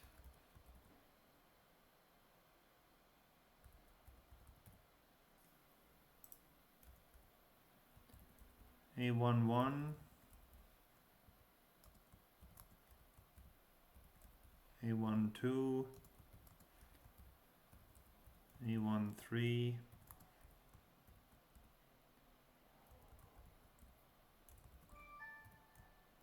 A14,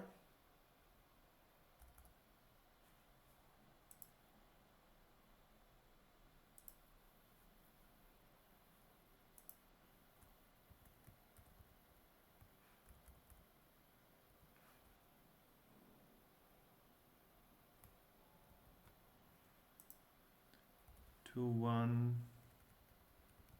2, 2, 2, 3,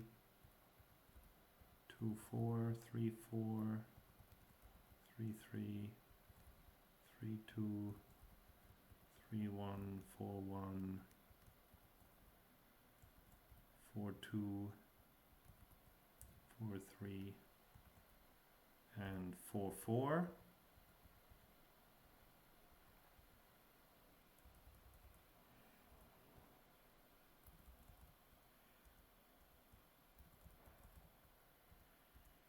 And then the equations that I get for each point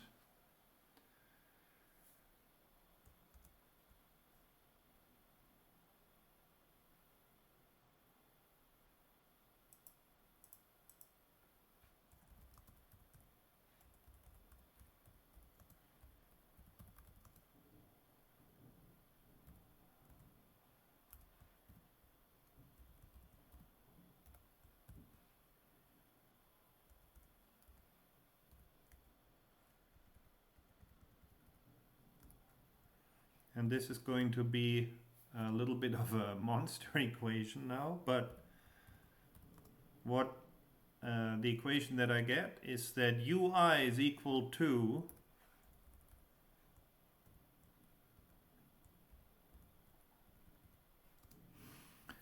and ui is a11 times xi plus a12 multiplied by yi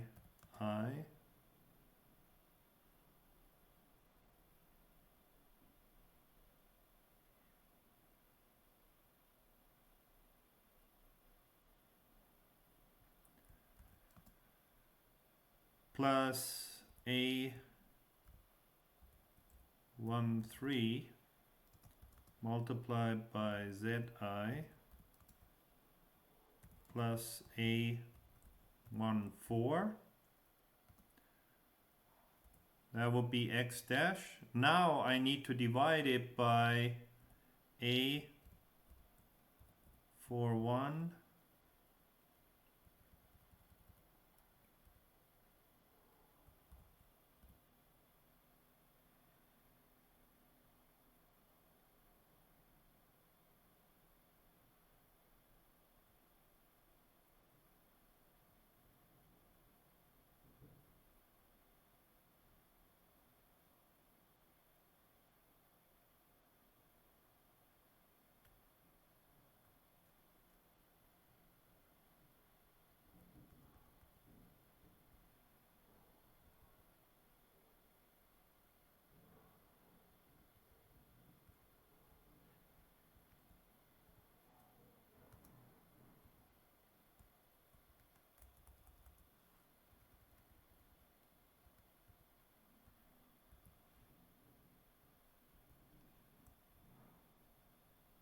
41 by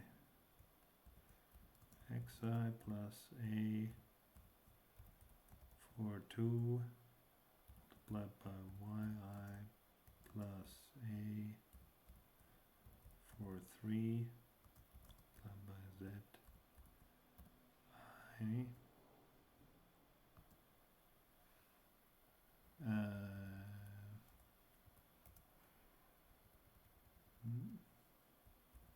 plus a44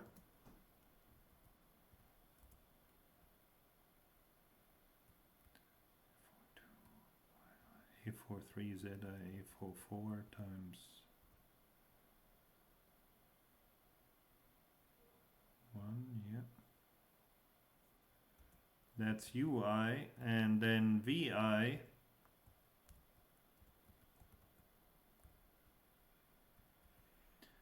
is a 21 22 23 24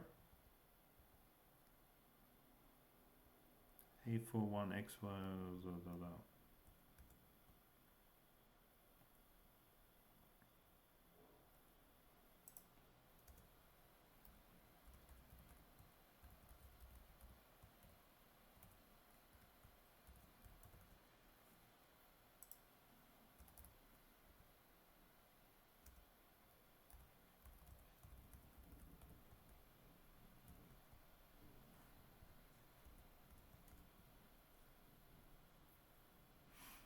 right? So these are the two equations that hold true for each point, but the problem is that ui, xi, yi, zi, and vi are all knowns. The unknowns are a11, a12, a13, a14. Those are the ones that I'm looking for, right? So I will have to rearrange these equations to convert them into a system of linear equations so that I have a11 and a12 as unknowns.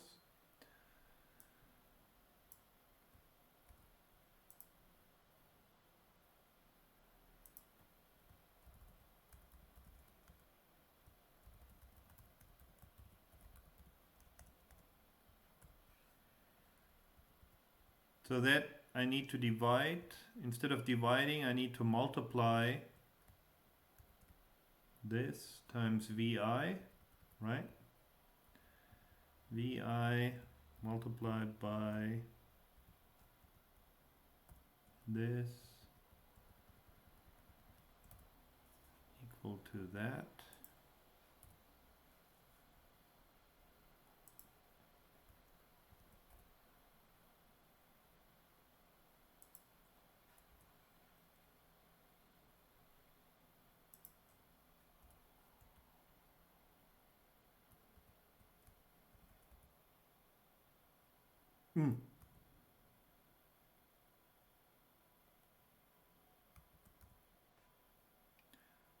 I didn't even know you can cut cells like that. And I almost lost it.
So now we get this set of equations. Now I can multiply in ui because it's known, right?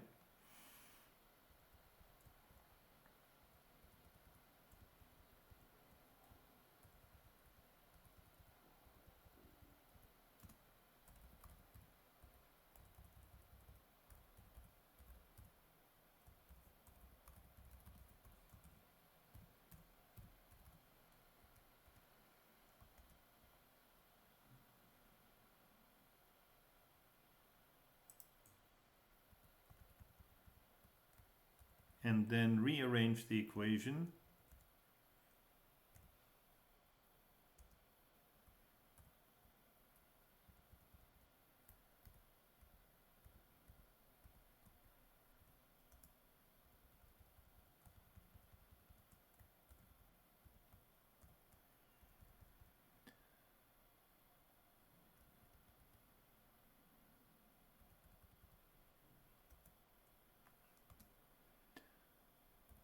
So then it would be A11 multiplied by xi plus A12 multiplied by yi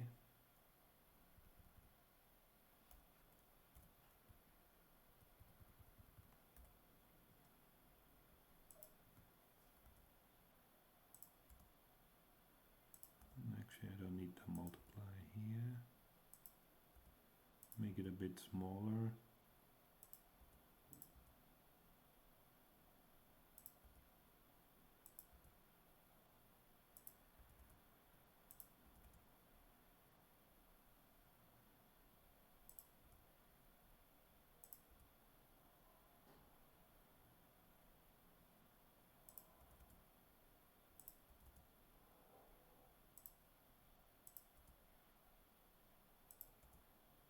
Hey.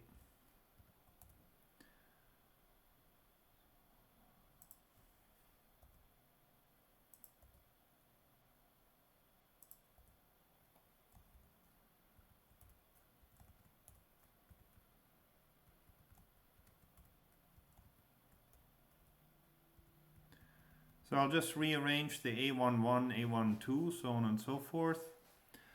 So for the first equation, I get this line, A11xi, A12yi, A13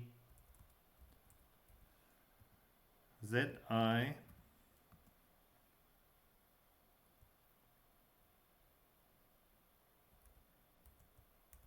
plus A14.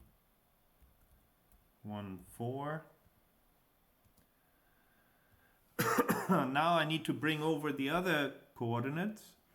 Now the second row doesn't matter, right? So I get 0 multiply or A21 multiplied by 0, or no, I just convert it like that. So that'll give me minus A41,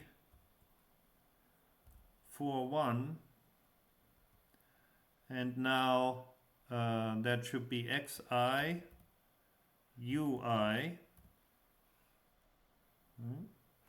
because ui multiplied by xi here multiplied by A41 will be negative on the other side. So negative A42 yi ui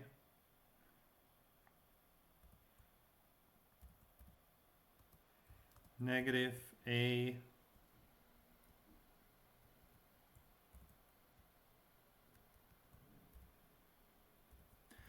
for 3 zi ui negative A44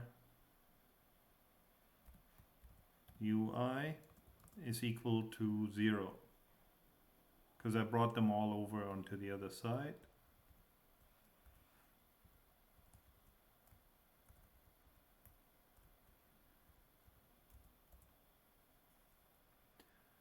And then here I get 2, 1, 2, 2, 2, 3, 2, 4, and this one is unchanged,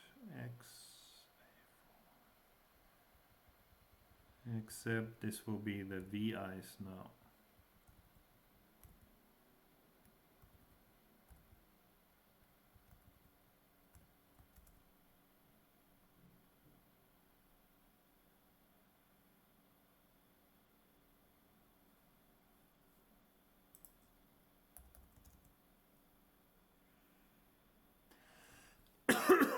Now here we have all the A's separated out.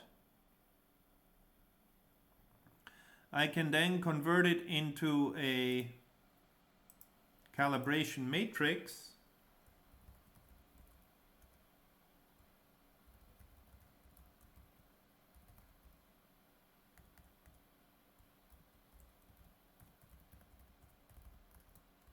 Or into a system of linear equations.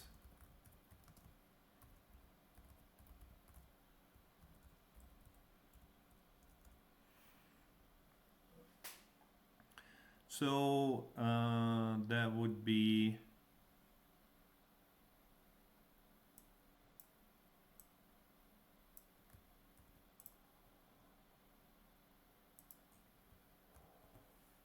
exactly like this, except cut those out, so I end up with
So this would be A11, A12, A13, A14. Now A21, 22, 23, 24 doesn't exist, doesn't occur in that equation.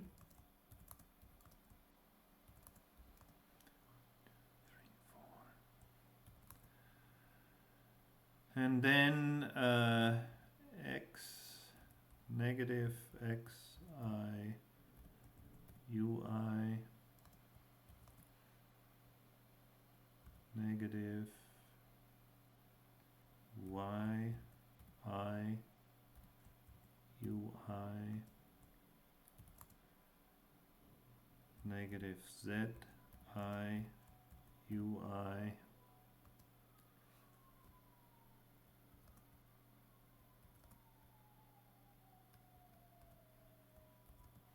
and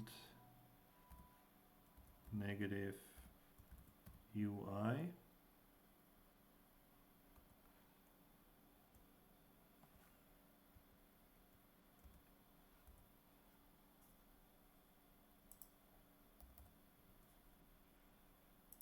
And the next one, the next line is x, no, 0, because in the second row, second equation,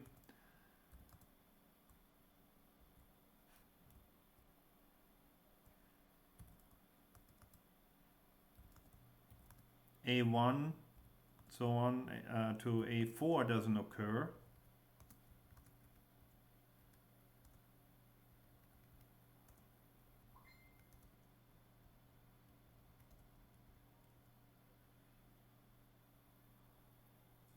So we end up with xi yi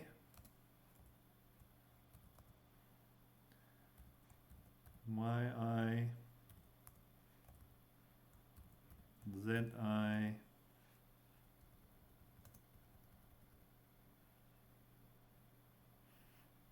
1,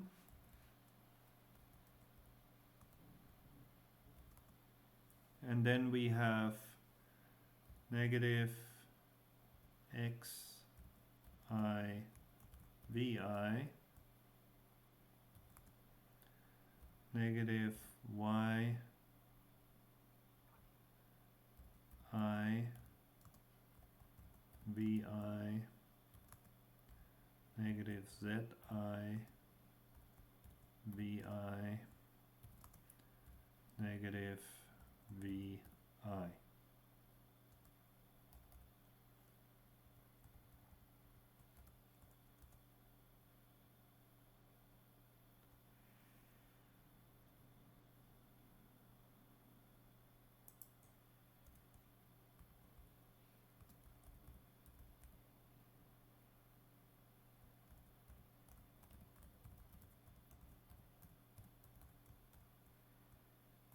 Make it a bit smaller.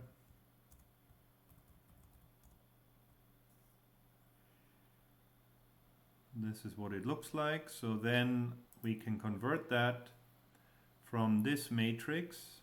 If I construct, so there's more here. Right? 2 rows for every point.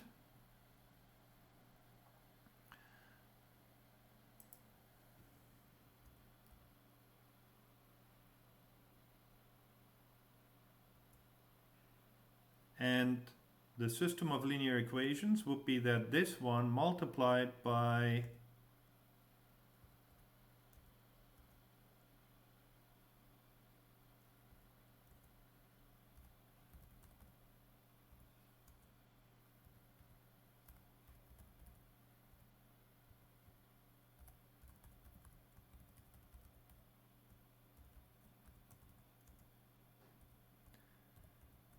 A11, A12 up to A14, A44 is equal to 0.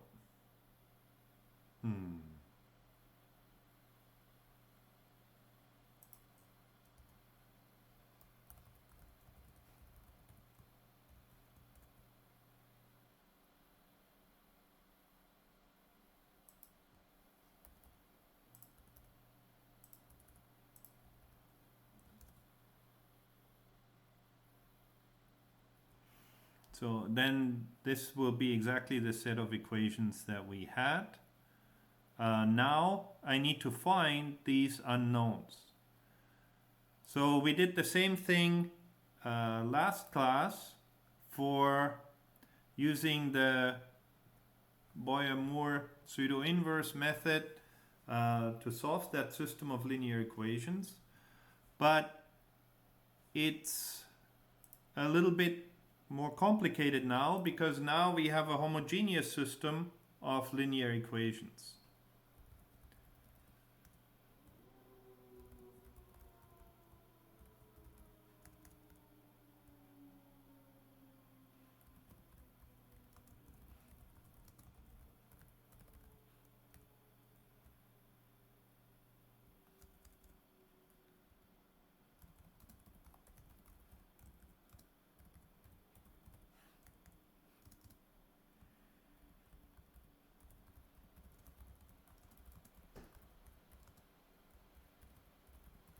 What that means is that the right side of the equation is 0.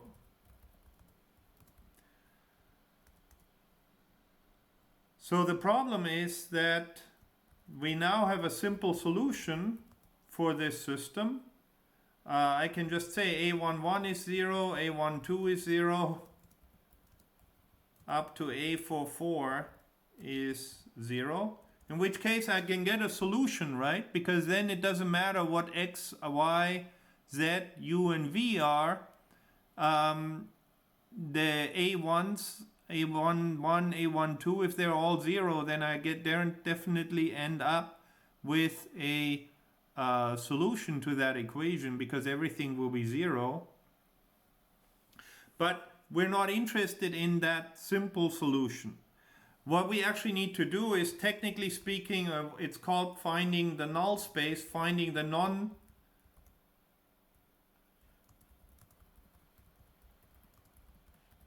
non-zero solutions to that system of linear equations, to that matrix.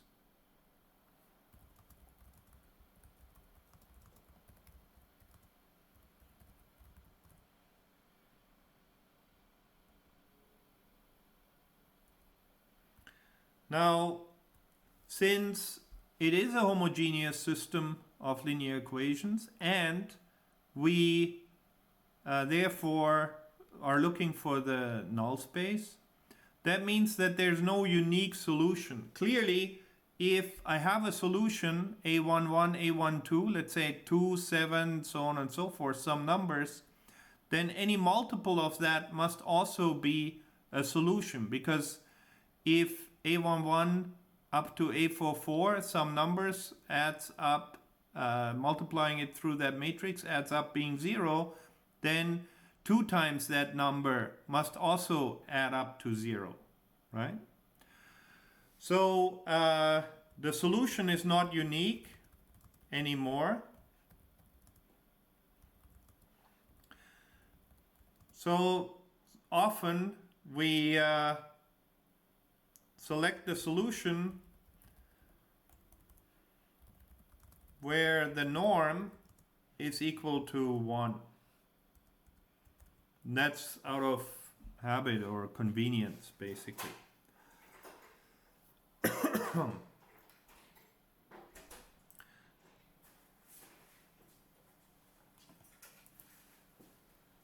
Now the other problem that we have is that the null space may not exist if because of noise. So I end up with an over-constrained system depending on the number of points that I have.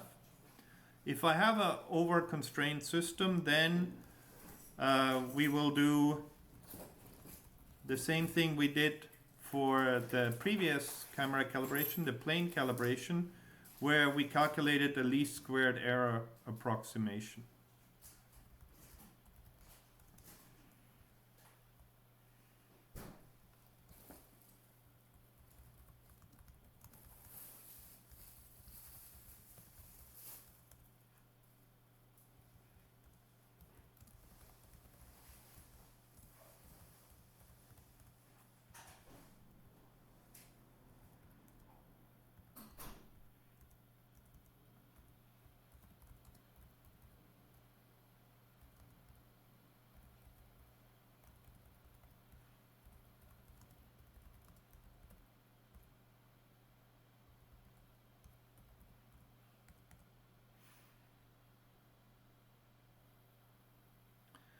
So that's done using the Penrose-Moore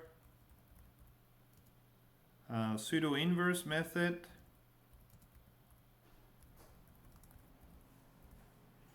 Which is actually a pretty neat trick. It's worthwhile to remember that. If you have some matrix for a system of linear equations, then pre-multiplying it by A transpose will give you the least squares squared error approximation.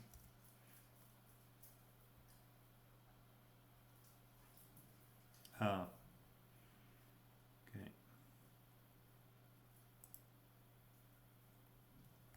Now, how we find the null space is done using an algorithm called the singular value decomposition, because what we actually need is we need to find the eigenvalues. Now, depending on how many points I use, the singular value decomposition, SVD, is one of the fastest ways of calculating the null space of a matrix. Now if we go back here to the system of linear equations that we have, then we have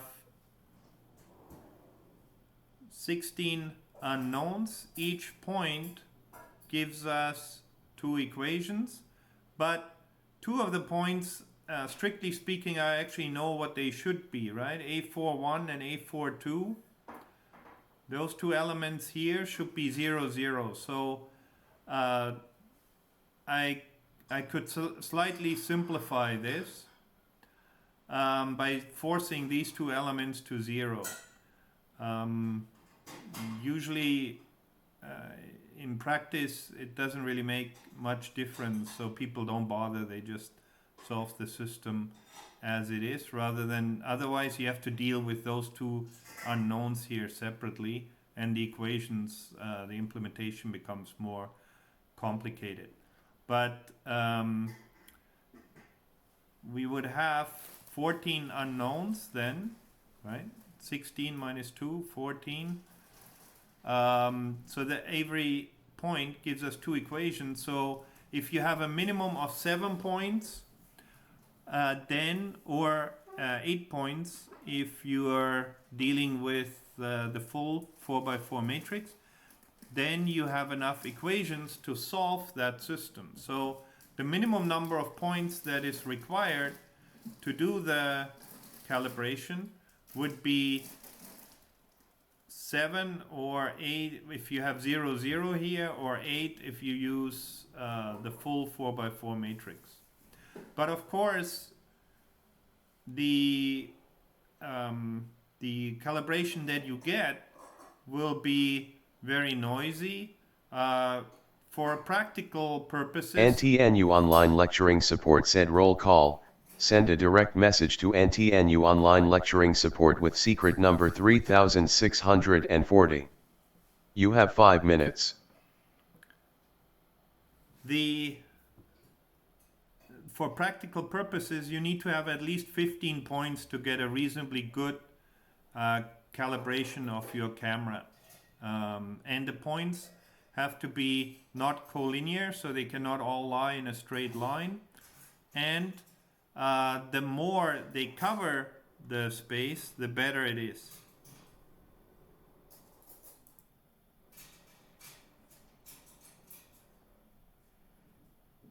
Starting the output field, okay.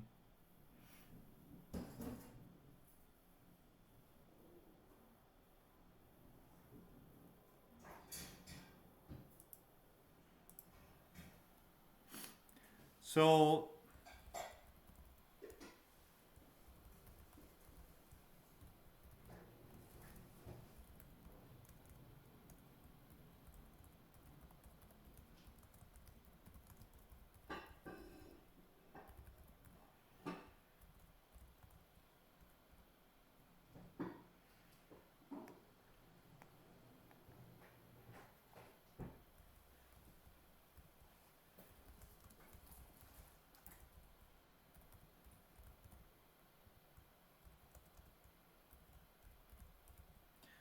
Singular value decomposition is a very popular, very clever method for decomposing a matrix. It has actually, what it does is matrix M is decomposed into the product of three matrices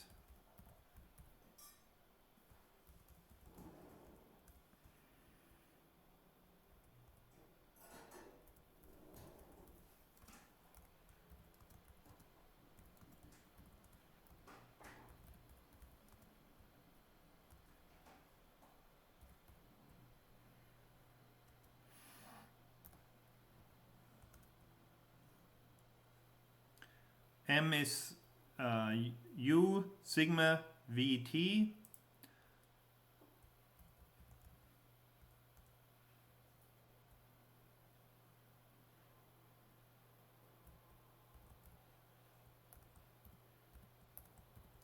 U is a unitary matrix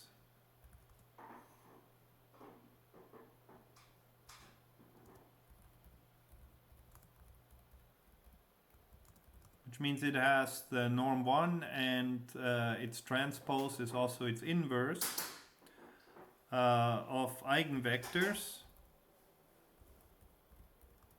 of M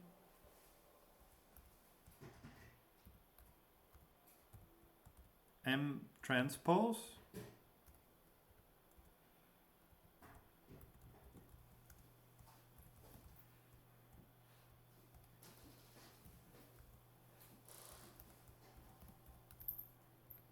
sigma is a diagonal matrix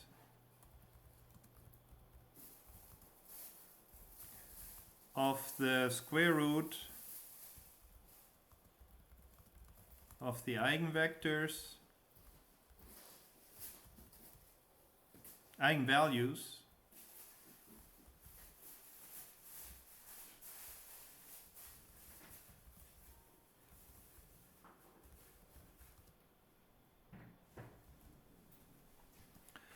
of MTM and MMT.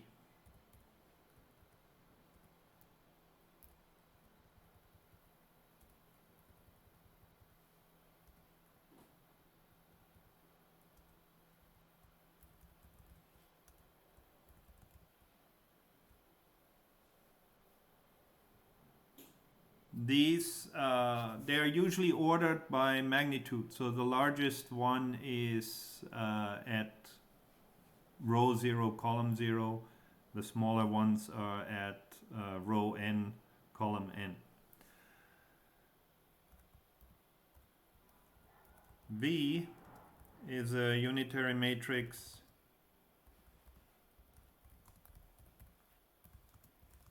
of eigenvectors of M T M.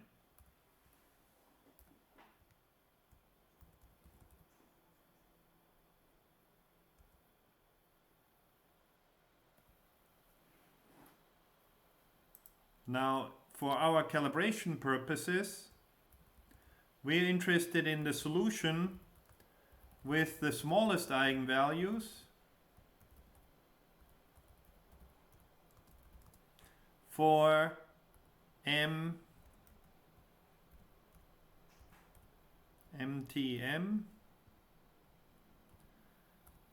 because that's the least squared approximation, right? AT multiplied by A. So that's what we want to find the null space for. That's a matrix that we need to find the null space for. So that corresponds to the last column of the matrix VT.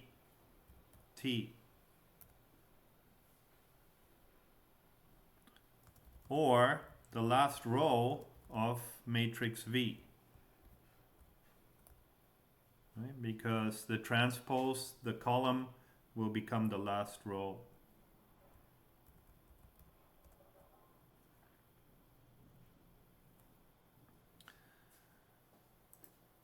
Okay, so now let's have a look and see how that works on our points. Here, when I looked at the points for the cube, I now have 1, 2, 3, 4, 5, 6, 7, 8, 9, 10. So I need a minimum of 8.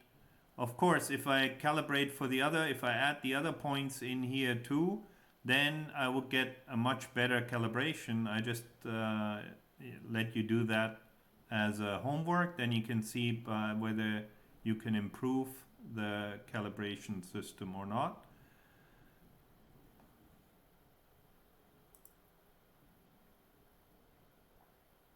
So first what I have to do is I have to generate the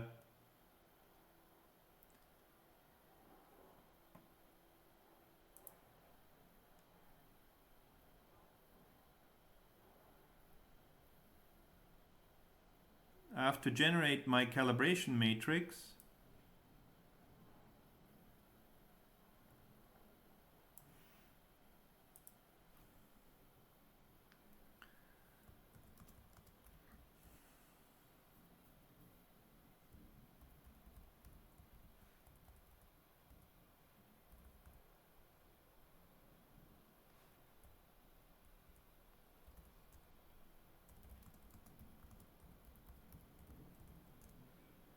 Then I extract the points U, V, X, Y, Z. X,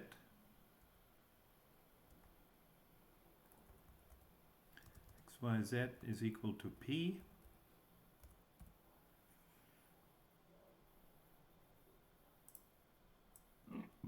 Let me just double check to make sure I added those correctly.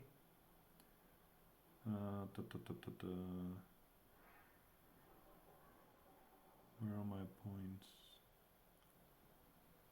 Here, U, V, X, Y, Z. Yeah.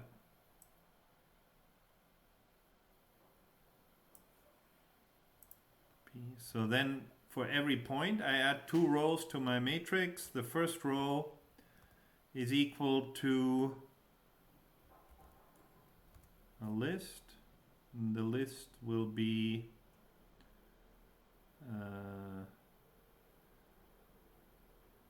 X, Y, and Z 1, then 0, 0, 0.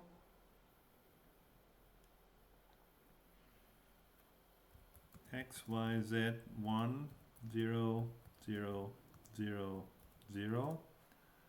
2, 3, 4 zeros. And then negative X,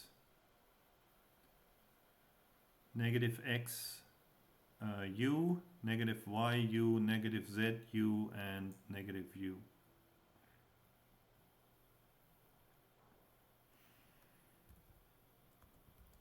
Times U, negative Y times U, negative Z times U, and negative U.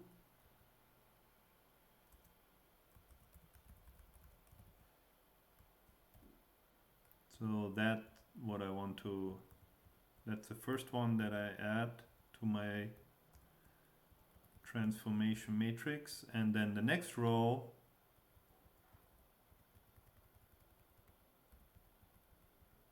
just in case we need to print them out later on. Next one will be 0, 0, 0, 0, 4 zeros, and then X,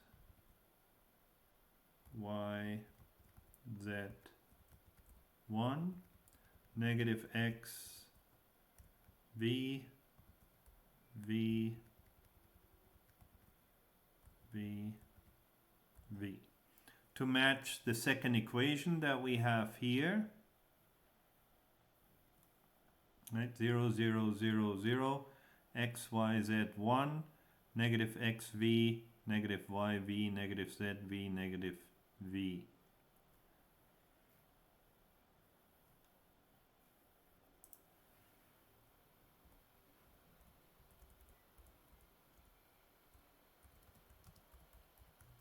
Then I'll take that and convert that list into a NumPy array.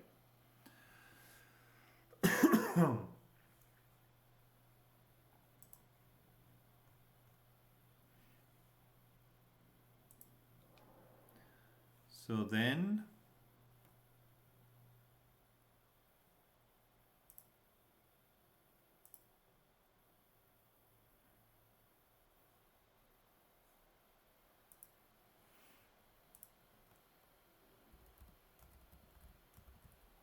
we just print a here.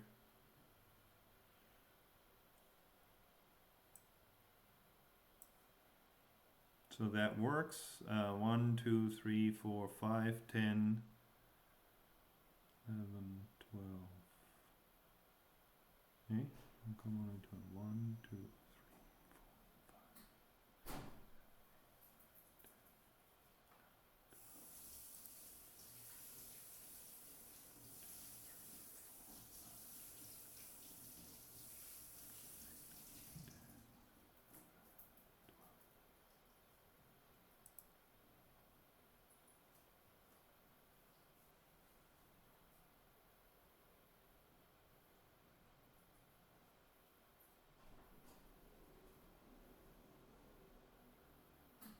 Come I ended up with 12 unknowns now here all of a sudden.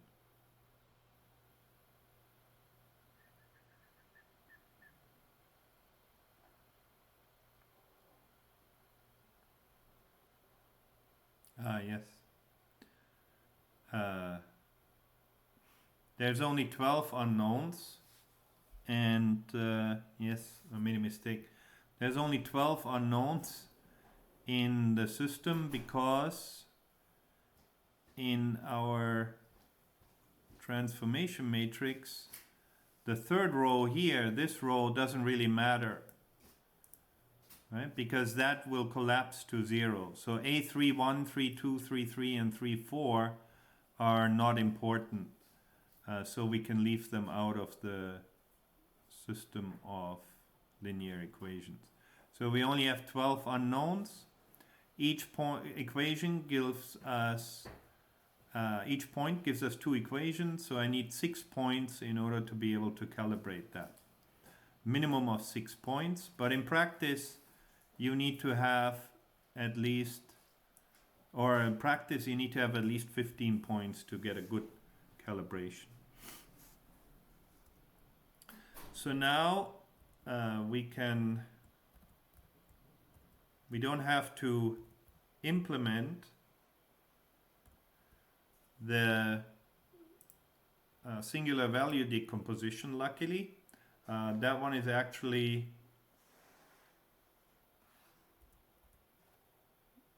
done by, that one is implemented in NumPy linalg package. So we can check what the parameters are.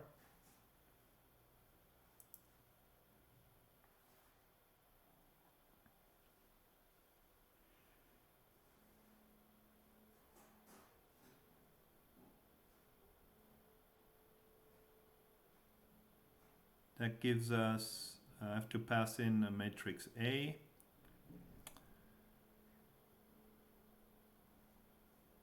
And it provides us with the U array first, then the scaling factor, and then VH.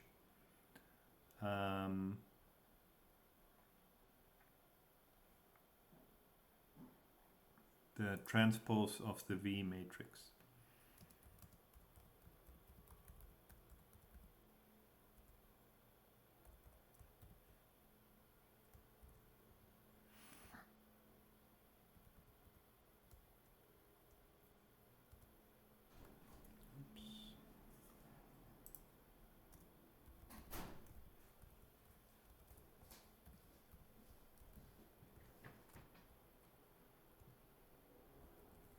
I guess I can call that VT.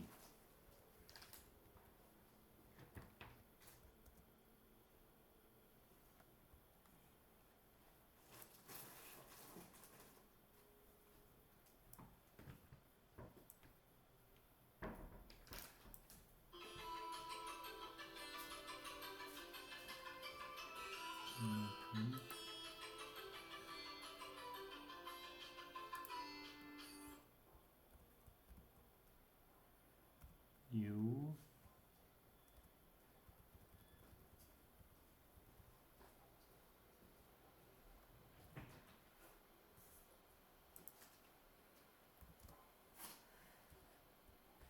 S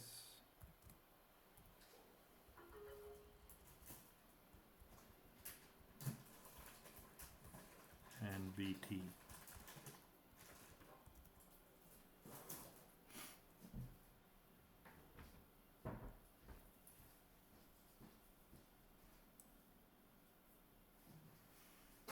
So here's our matrix U, the set of eigenvectors for, which one is it, MT,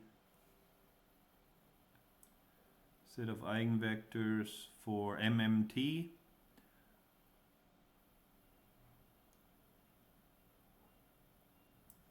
So that'd be a 12 by 12 matrix.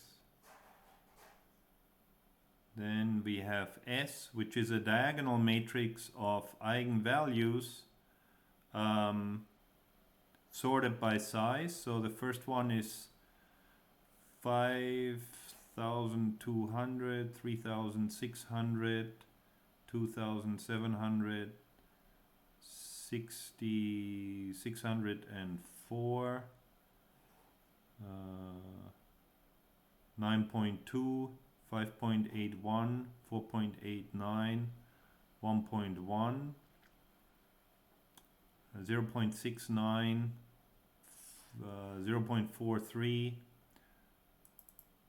0.31, and a 0.88, 0.0082.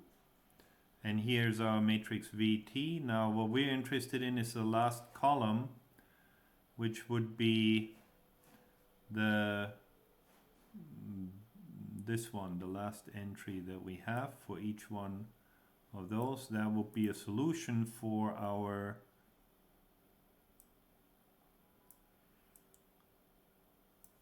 camera calibration problem.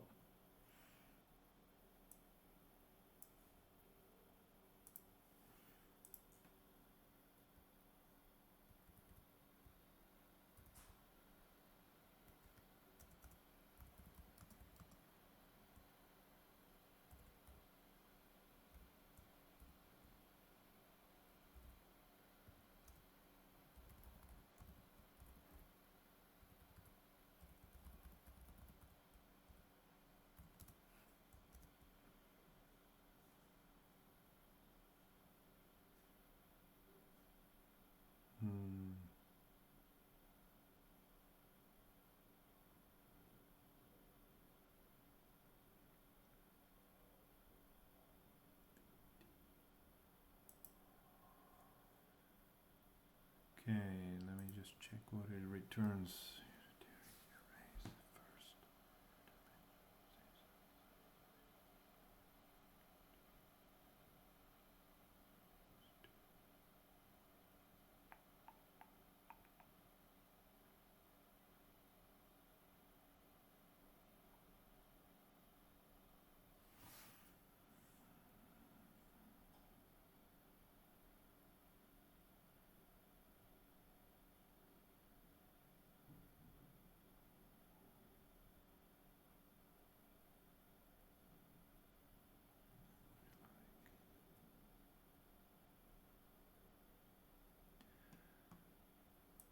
So I guess would be VT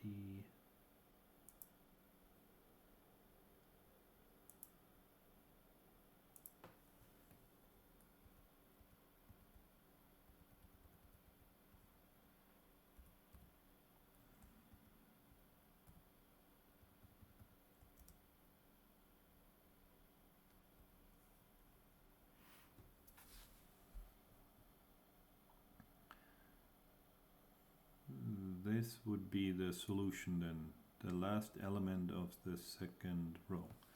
I just print out VT0, VT1.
So now let's see what we get.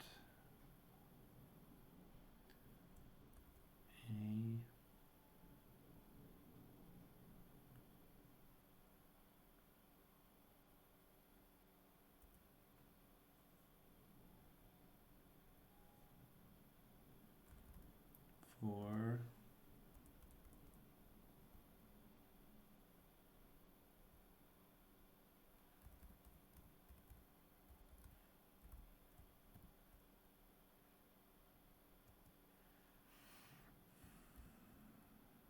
so I need 3 rows with 4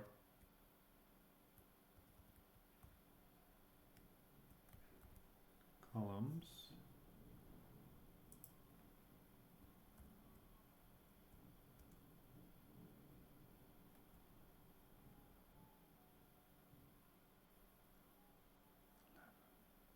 No, should be 12.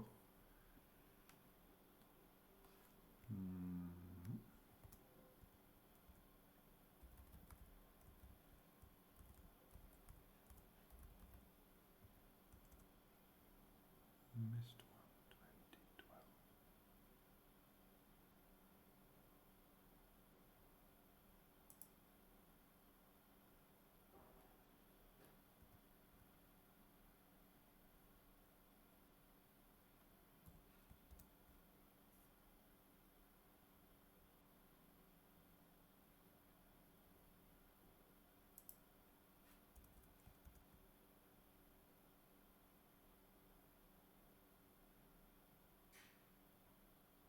Okay, 20, 12. So I have 10 points. I get 20 rows, 12 unknowns. And then I reshape that into a 3 by 4 solution matrix. Then if I want to find that, that gives me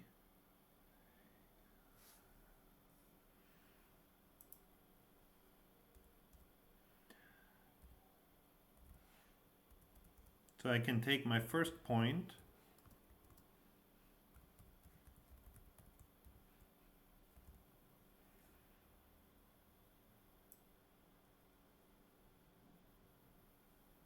and the coordinates that I used were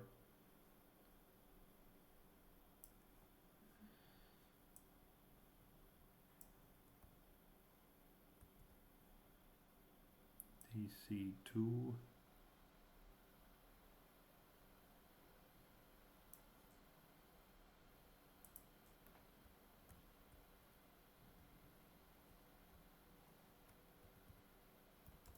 I have to convert it into homogeneous coordinates, so I need to add a 1 to it.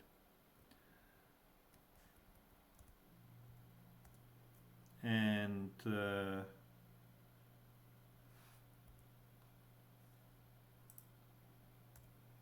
then let's calculate the P dash, which will be solution dot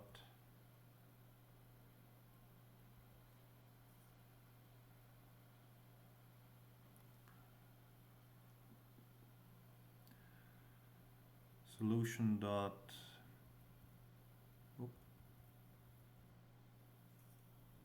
point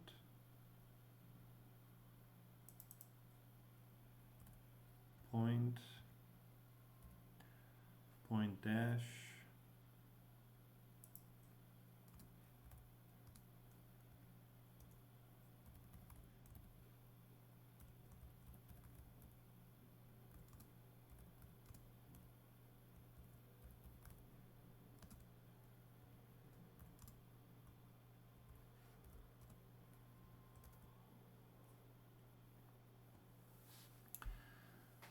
so 0.95 centimeters 0 and 0.95 1 gives us 1.14 negative 266 7.60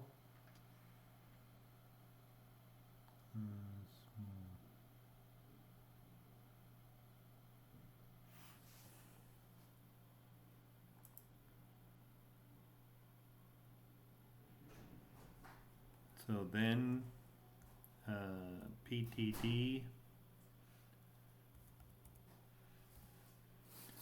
U would be PTD 0 divided by PTD 2 no 0 1 2 yeah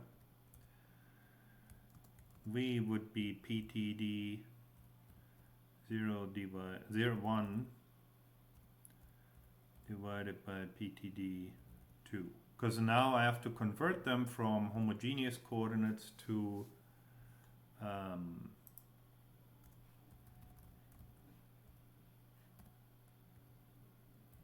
image coordinates.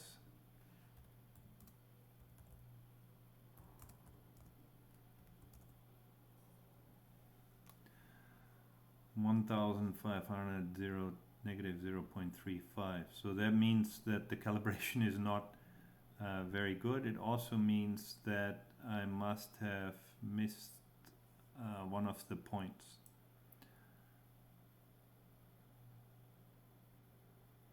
So I'll have to double check the points that I ordered, that I added here to make sure that I read off the coordinates correctly. You should try that on your own with the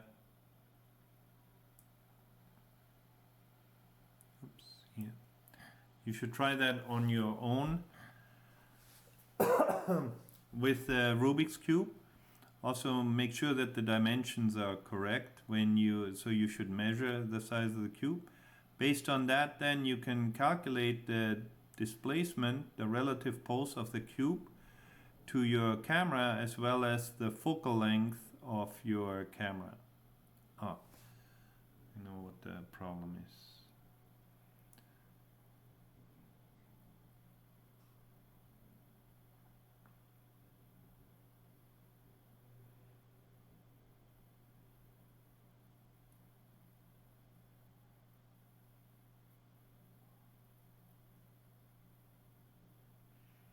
Right, the points are the UV coordinates that I passed in are actually incorrect. I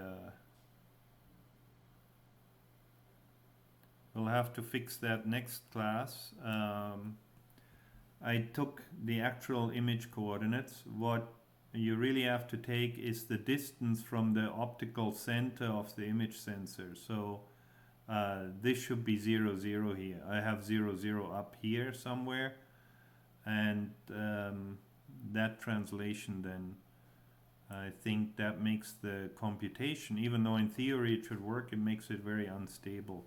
You get better results if you actually reformat the points, remap them to a point cloud that is centered at the mean and has sort of an average distance. And right now the centimeters are too small compared to the coordinates, and I think that's why it's unstable. So when we actually do the points, the image coordinates that I printed out was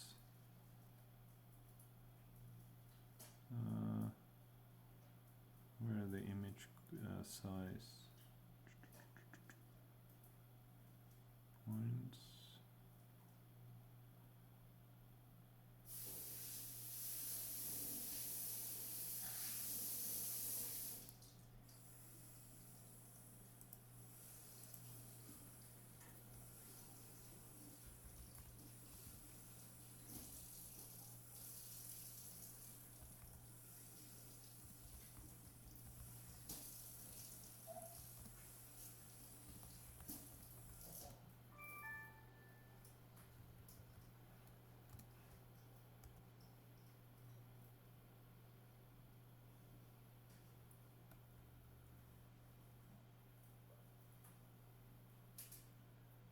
(800 by 647).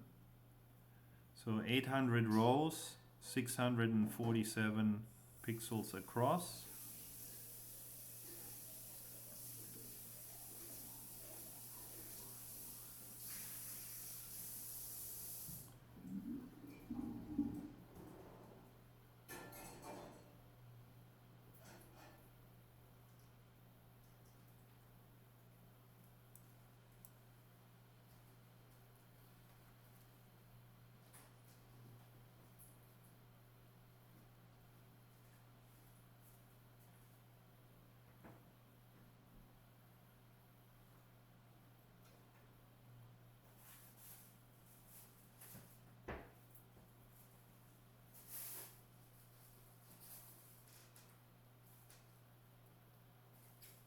Where are my points?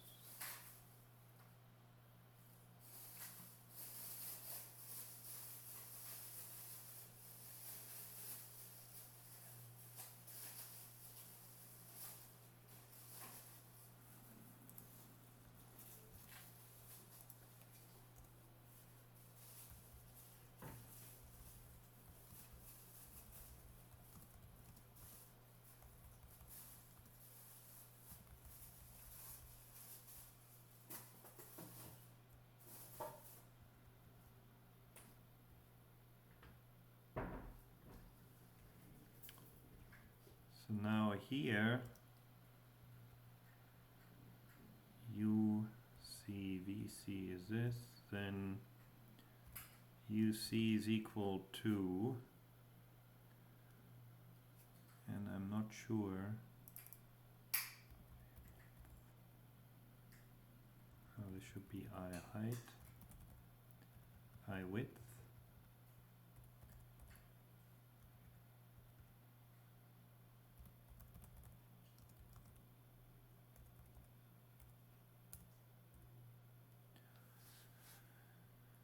So U is UC is UC minus I height over 2. And V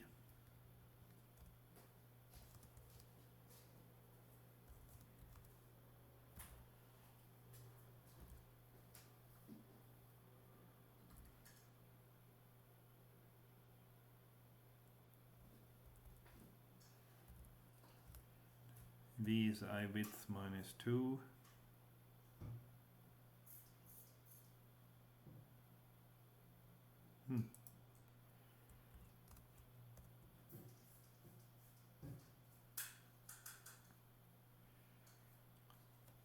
So now if it's exactly the center, okay.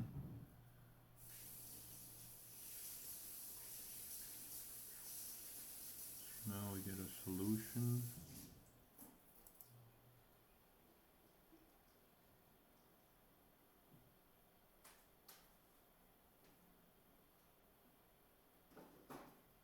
Not much better. Plus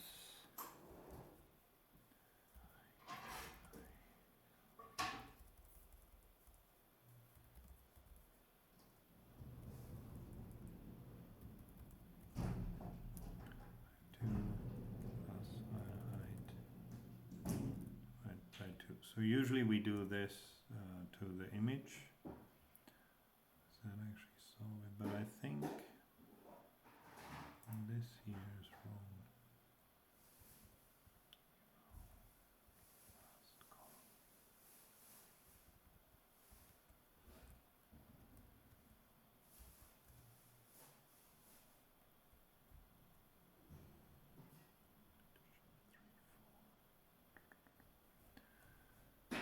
Okay, good.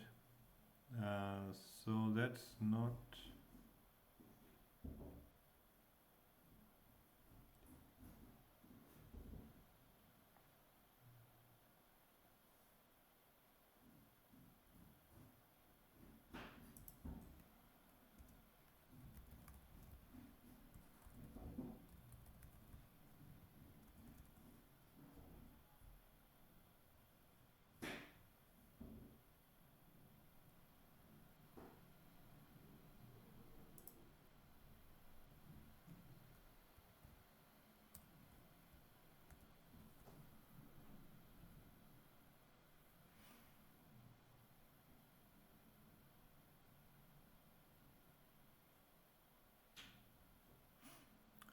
Okay, so it actually prints out exact V, not V transpose. So we need to take the last row, not the last column, and then here are the coordinates that we get using our calibration. So as homework, you should try and plot in, as a little exercise, you can draw in the lines for the Rubik's Cube, and then you can see how good our calibration is. And then you can see it's always very fragile if you only have a number of points. If you add in the other points for the cube, then you can improve the calibration a lot for your cube. But this is how you can calculate the pixel coordinates that you get for the points. And I just want to make sure U is height. Yeah. Okay. So I need to add this to it. Yeah. Okay, good. That's it for today. So next week we will finish off camera calibration. We'll actually draw the lines for the cube, or you will draw the lines until next week. And then we'll look at edge detection very briefly, because I think most of you have already some experience with edge detection. And we'll look at the mixture of Gaussian background removal algorithm, because the given circumstances mean that algorithm actually will allow me to do something pretty neat that I will try and show to you next class. So that's it for today. Thank you for listening, and now hopefully you can use the camera from your robot in a more accurate way. You'll be able to find the distance of obstacles to your robot very much easier or more accurately than other models. I've seen some students that just applied a neural network to the problem of camera calibration, but since this is a straight geometrical problem, neural networks are actually not a good tool, because unless you can get pixels over the entire viewing field of your camera and they're all calibrated, the neural network will do a poorer job generalizing to the general theme than your camera calibration algorithm would do. Plus you would have to collect a lot more points to be able to train the network at all. So that's it for today, and I'll see you all next Monday then. So bye bye.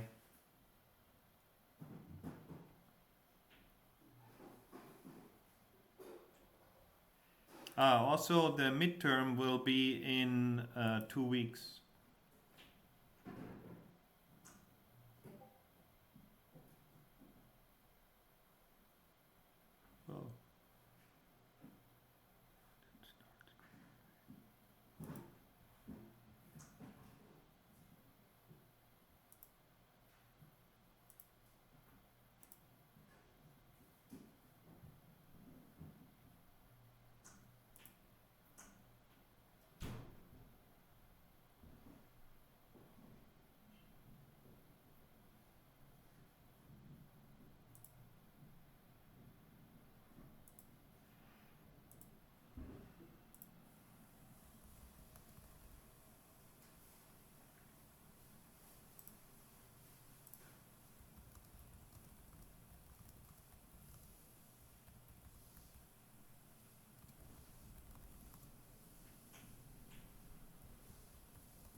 Oh.